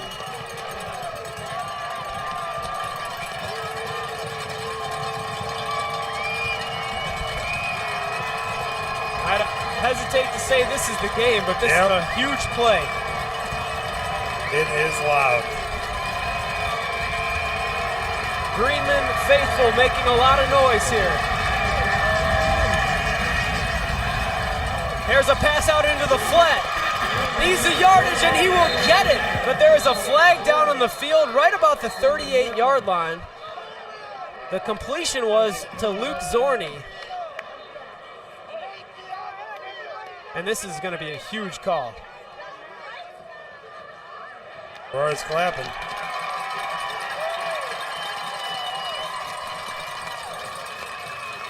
Illegal man? Illegal man downfield. Wow.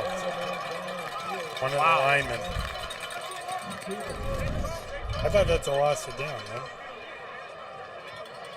Well, and you know what I think it was, Jeff, is there was somebody who was covered up, who was basically in a tight end position.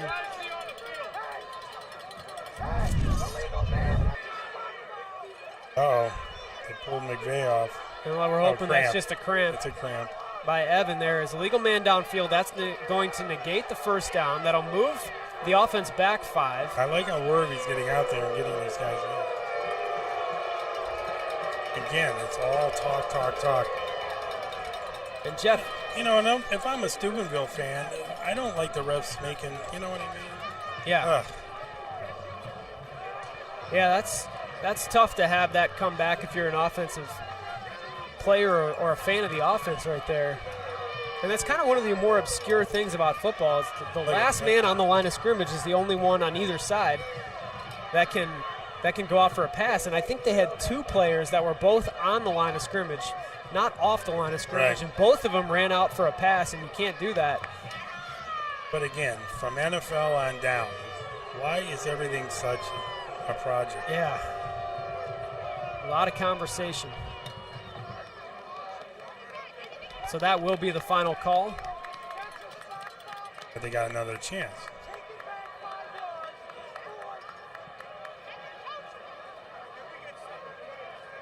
Does make it a much more longer chance here on 4th down. McVay is back in. The time is now 1:56. This is only the second meeting of these 2 schools ever. Timeout. I like timeout because Wervey can get things together now. Let's see what happens here because the offense now is back on the field. The referee's They signal a indicating a timeout by Steubenville. And we'll see if we run a play. What the hell? called timeout and signaled Steubenville. And we are going to be He's all right. live There right we now. go. 4th and 13. Mitchell by himself. He's going to throw right up the seam. It's incomplete, Oh. knocked away. A.J. Barner, Aurora football. Does it help to be 6'5" on that play?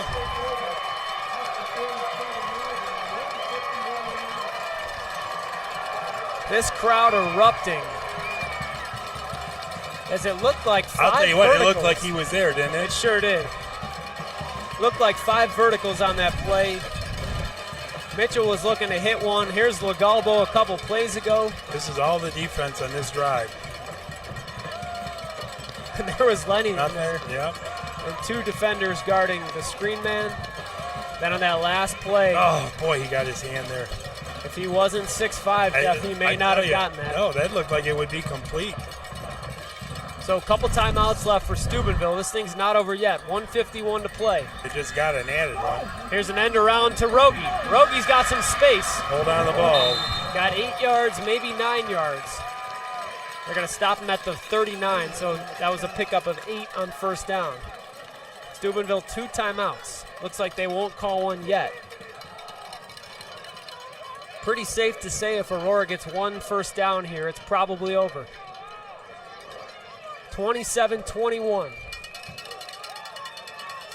A legal man downfield call negated the 4th down conversion, and that may go down as one of the biggest plays of the night. Yeah. Graham in the backfield. McElwee in motion. Graham will take the handoff, and he's going to dive forward close to the first down. This ends, I have an interesting tidbit from Bob Mahalik before the game. Being able to share with you. Down to 57 seconds, and it was not a first down. He'll be a yard short. Steubenville timeout.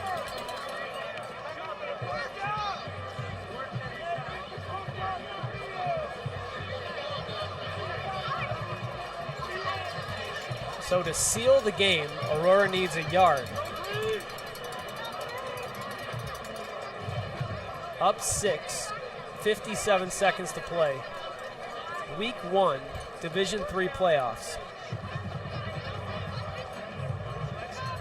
You make a lot of people happy from 2006. You're able to put the final nail here. And Jeff, we haven't even talked about the rest of the region much.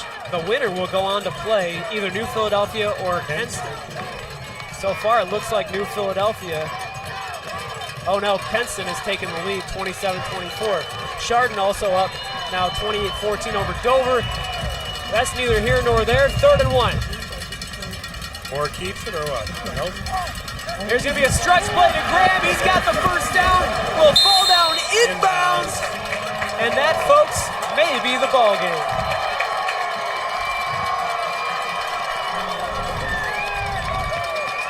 What a gutsy call. A stretch play, which takes a long time to develop. Yeah. And you keep it in bounds. Smart play. Lenny Golaska was the leading fullback out there. Bob Mahalik said to me prior to the game, the first team that gets to 20 points wins this game. Well, 1st and 10 now at the 32. Moore takes the knee, and that's all he should need. What a game. Top 3 for me. Woo! Was never finished until that last 3rd down conversion. Just kept the interest all game. It was back and forth. But Aurora Jeff just made a couple more plays than Steubenville. I didn't get a chance to mention, we went with Evan McVeigh tonight. I think he was the spark plug that really, him and Barner both. McVeigh, 10 tackles on defense, over 164 yards receiving on offense. So Aurora will improve to 11-0 on the season. Steubenville's campaign ends at 6-4. The Greenmen, oh my goodness, next Friday we'll move on to the winner of Kenston, New Philadelphia. Let's take a look at some of the excitement tonight. There was a lot of it. From the beginning to the end, there was no break. Even the first quarter was 2 defenses going at That's it. what I'm saying. There was no time to catch your breath. No time to think you had the lead. everyone pitching in on both sides of the ball. Heroic efforts by Randy Mitchell and Tavion Crawford and the rest of that Steubenville team. But Aurora just a tad bit better tonight. Titans going in it.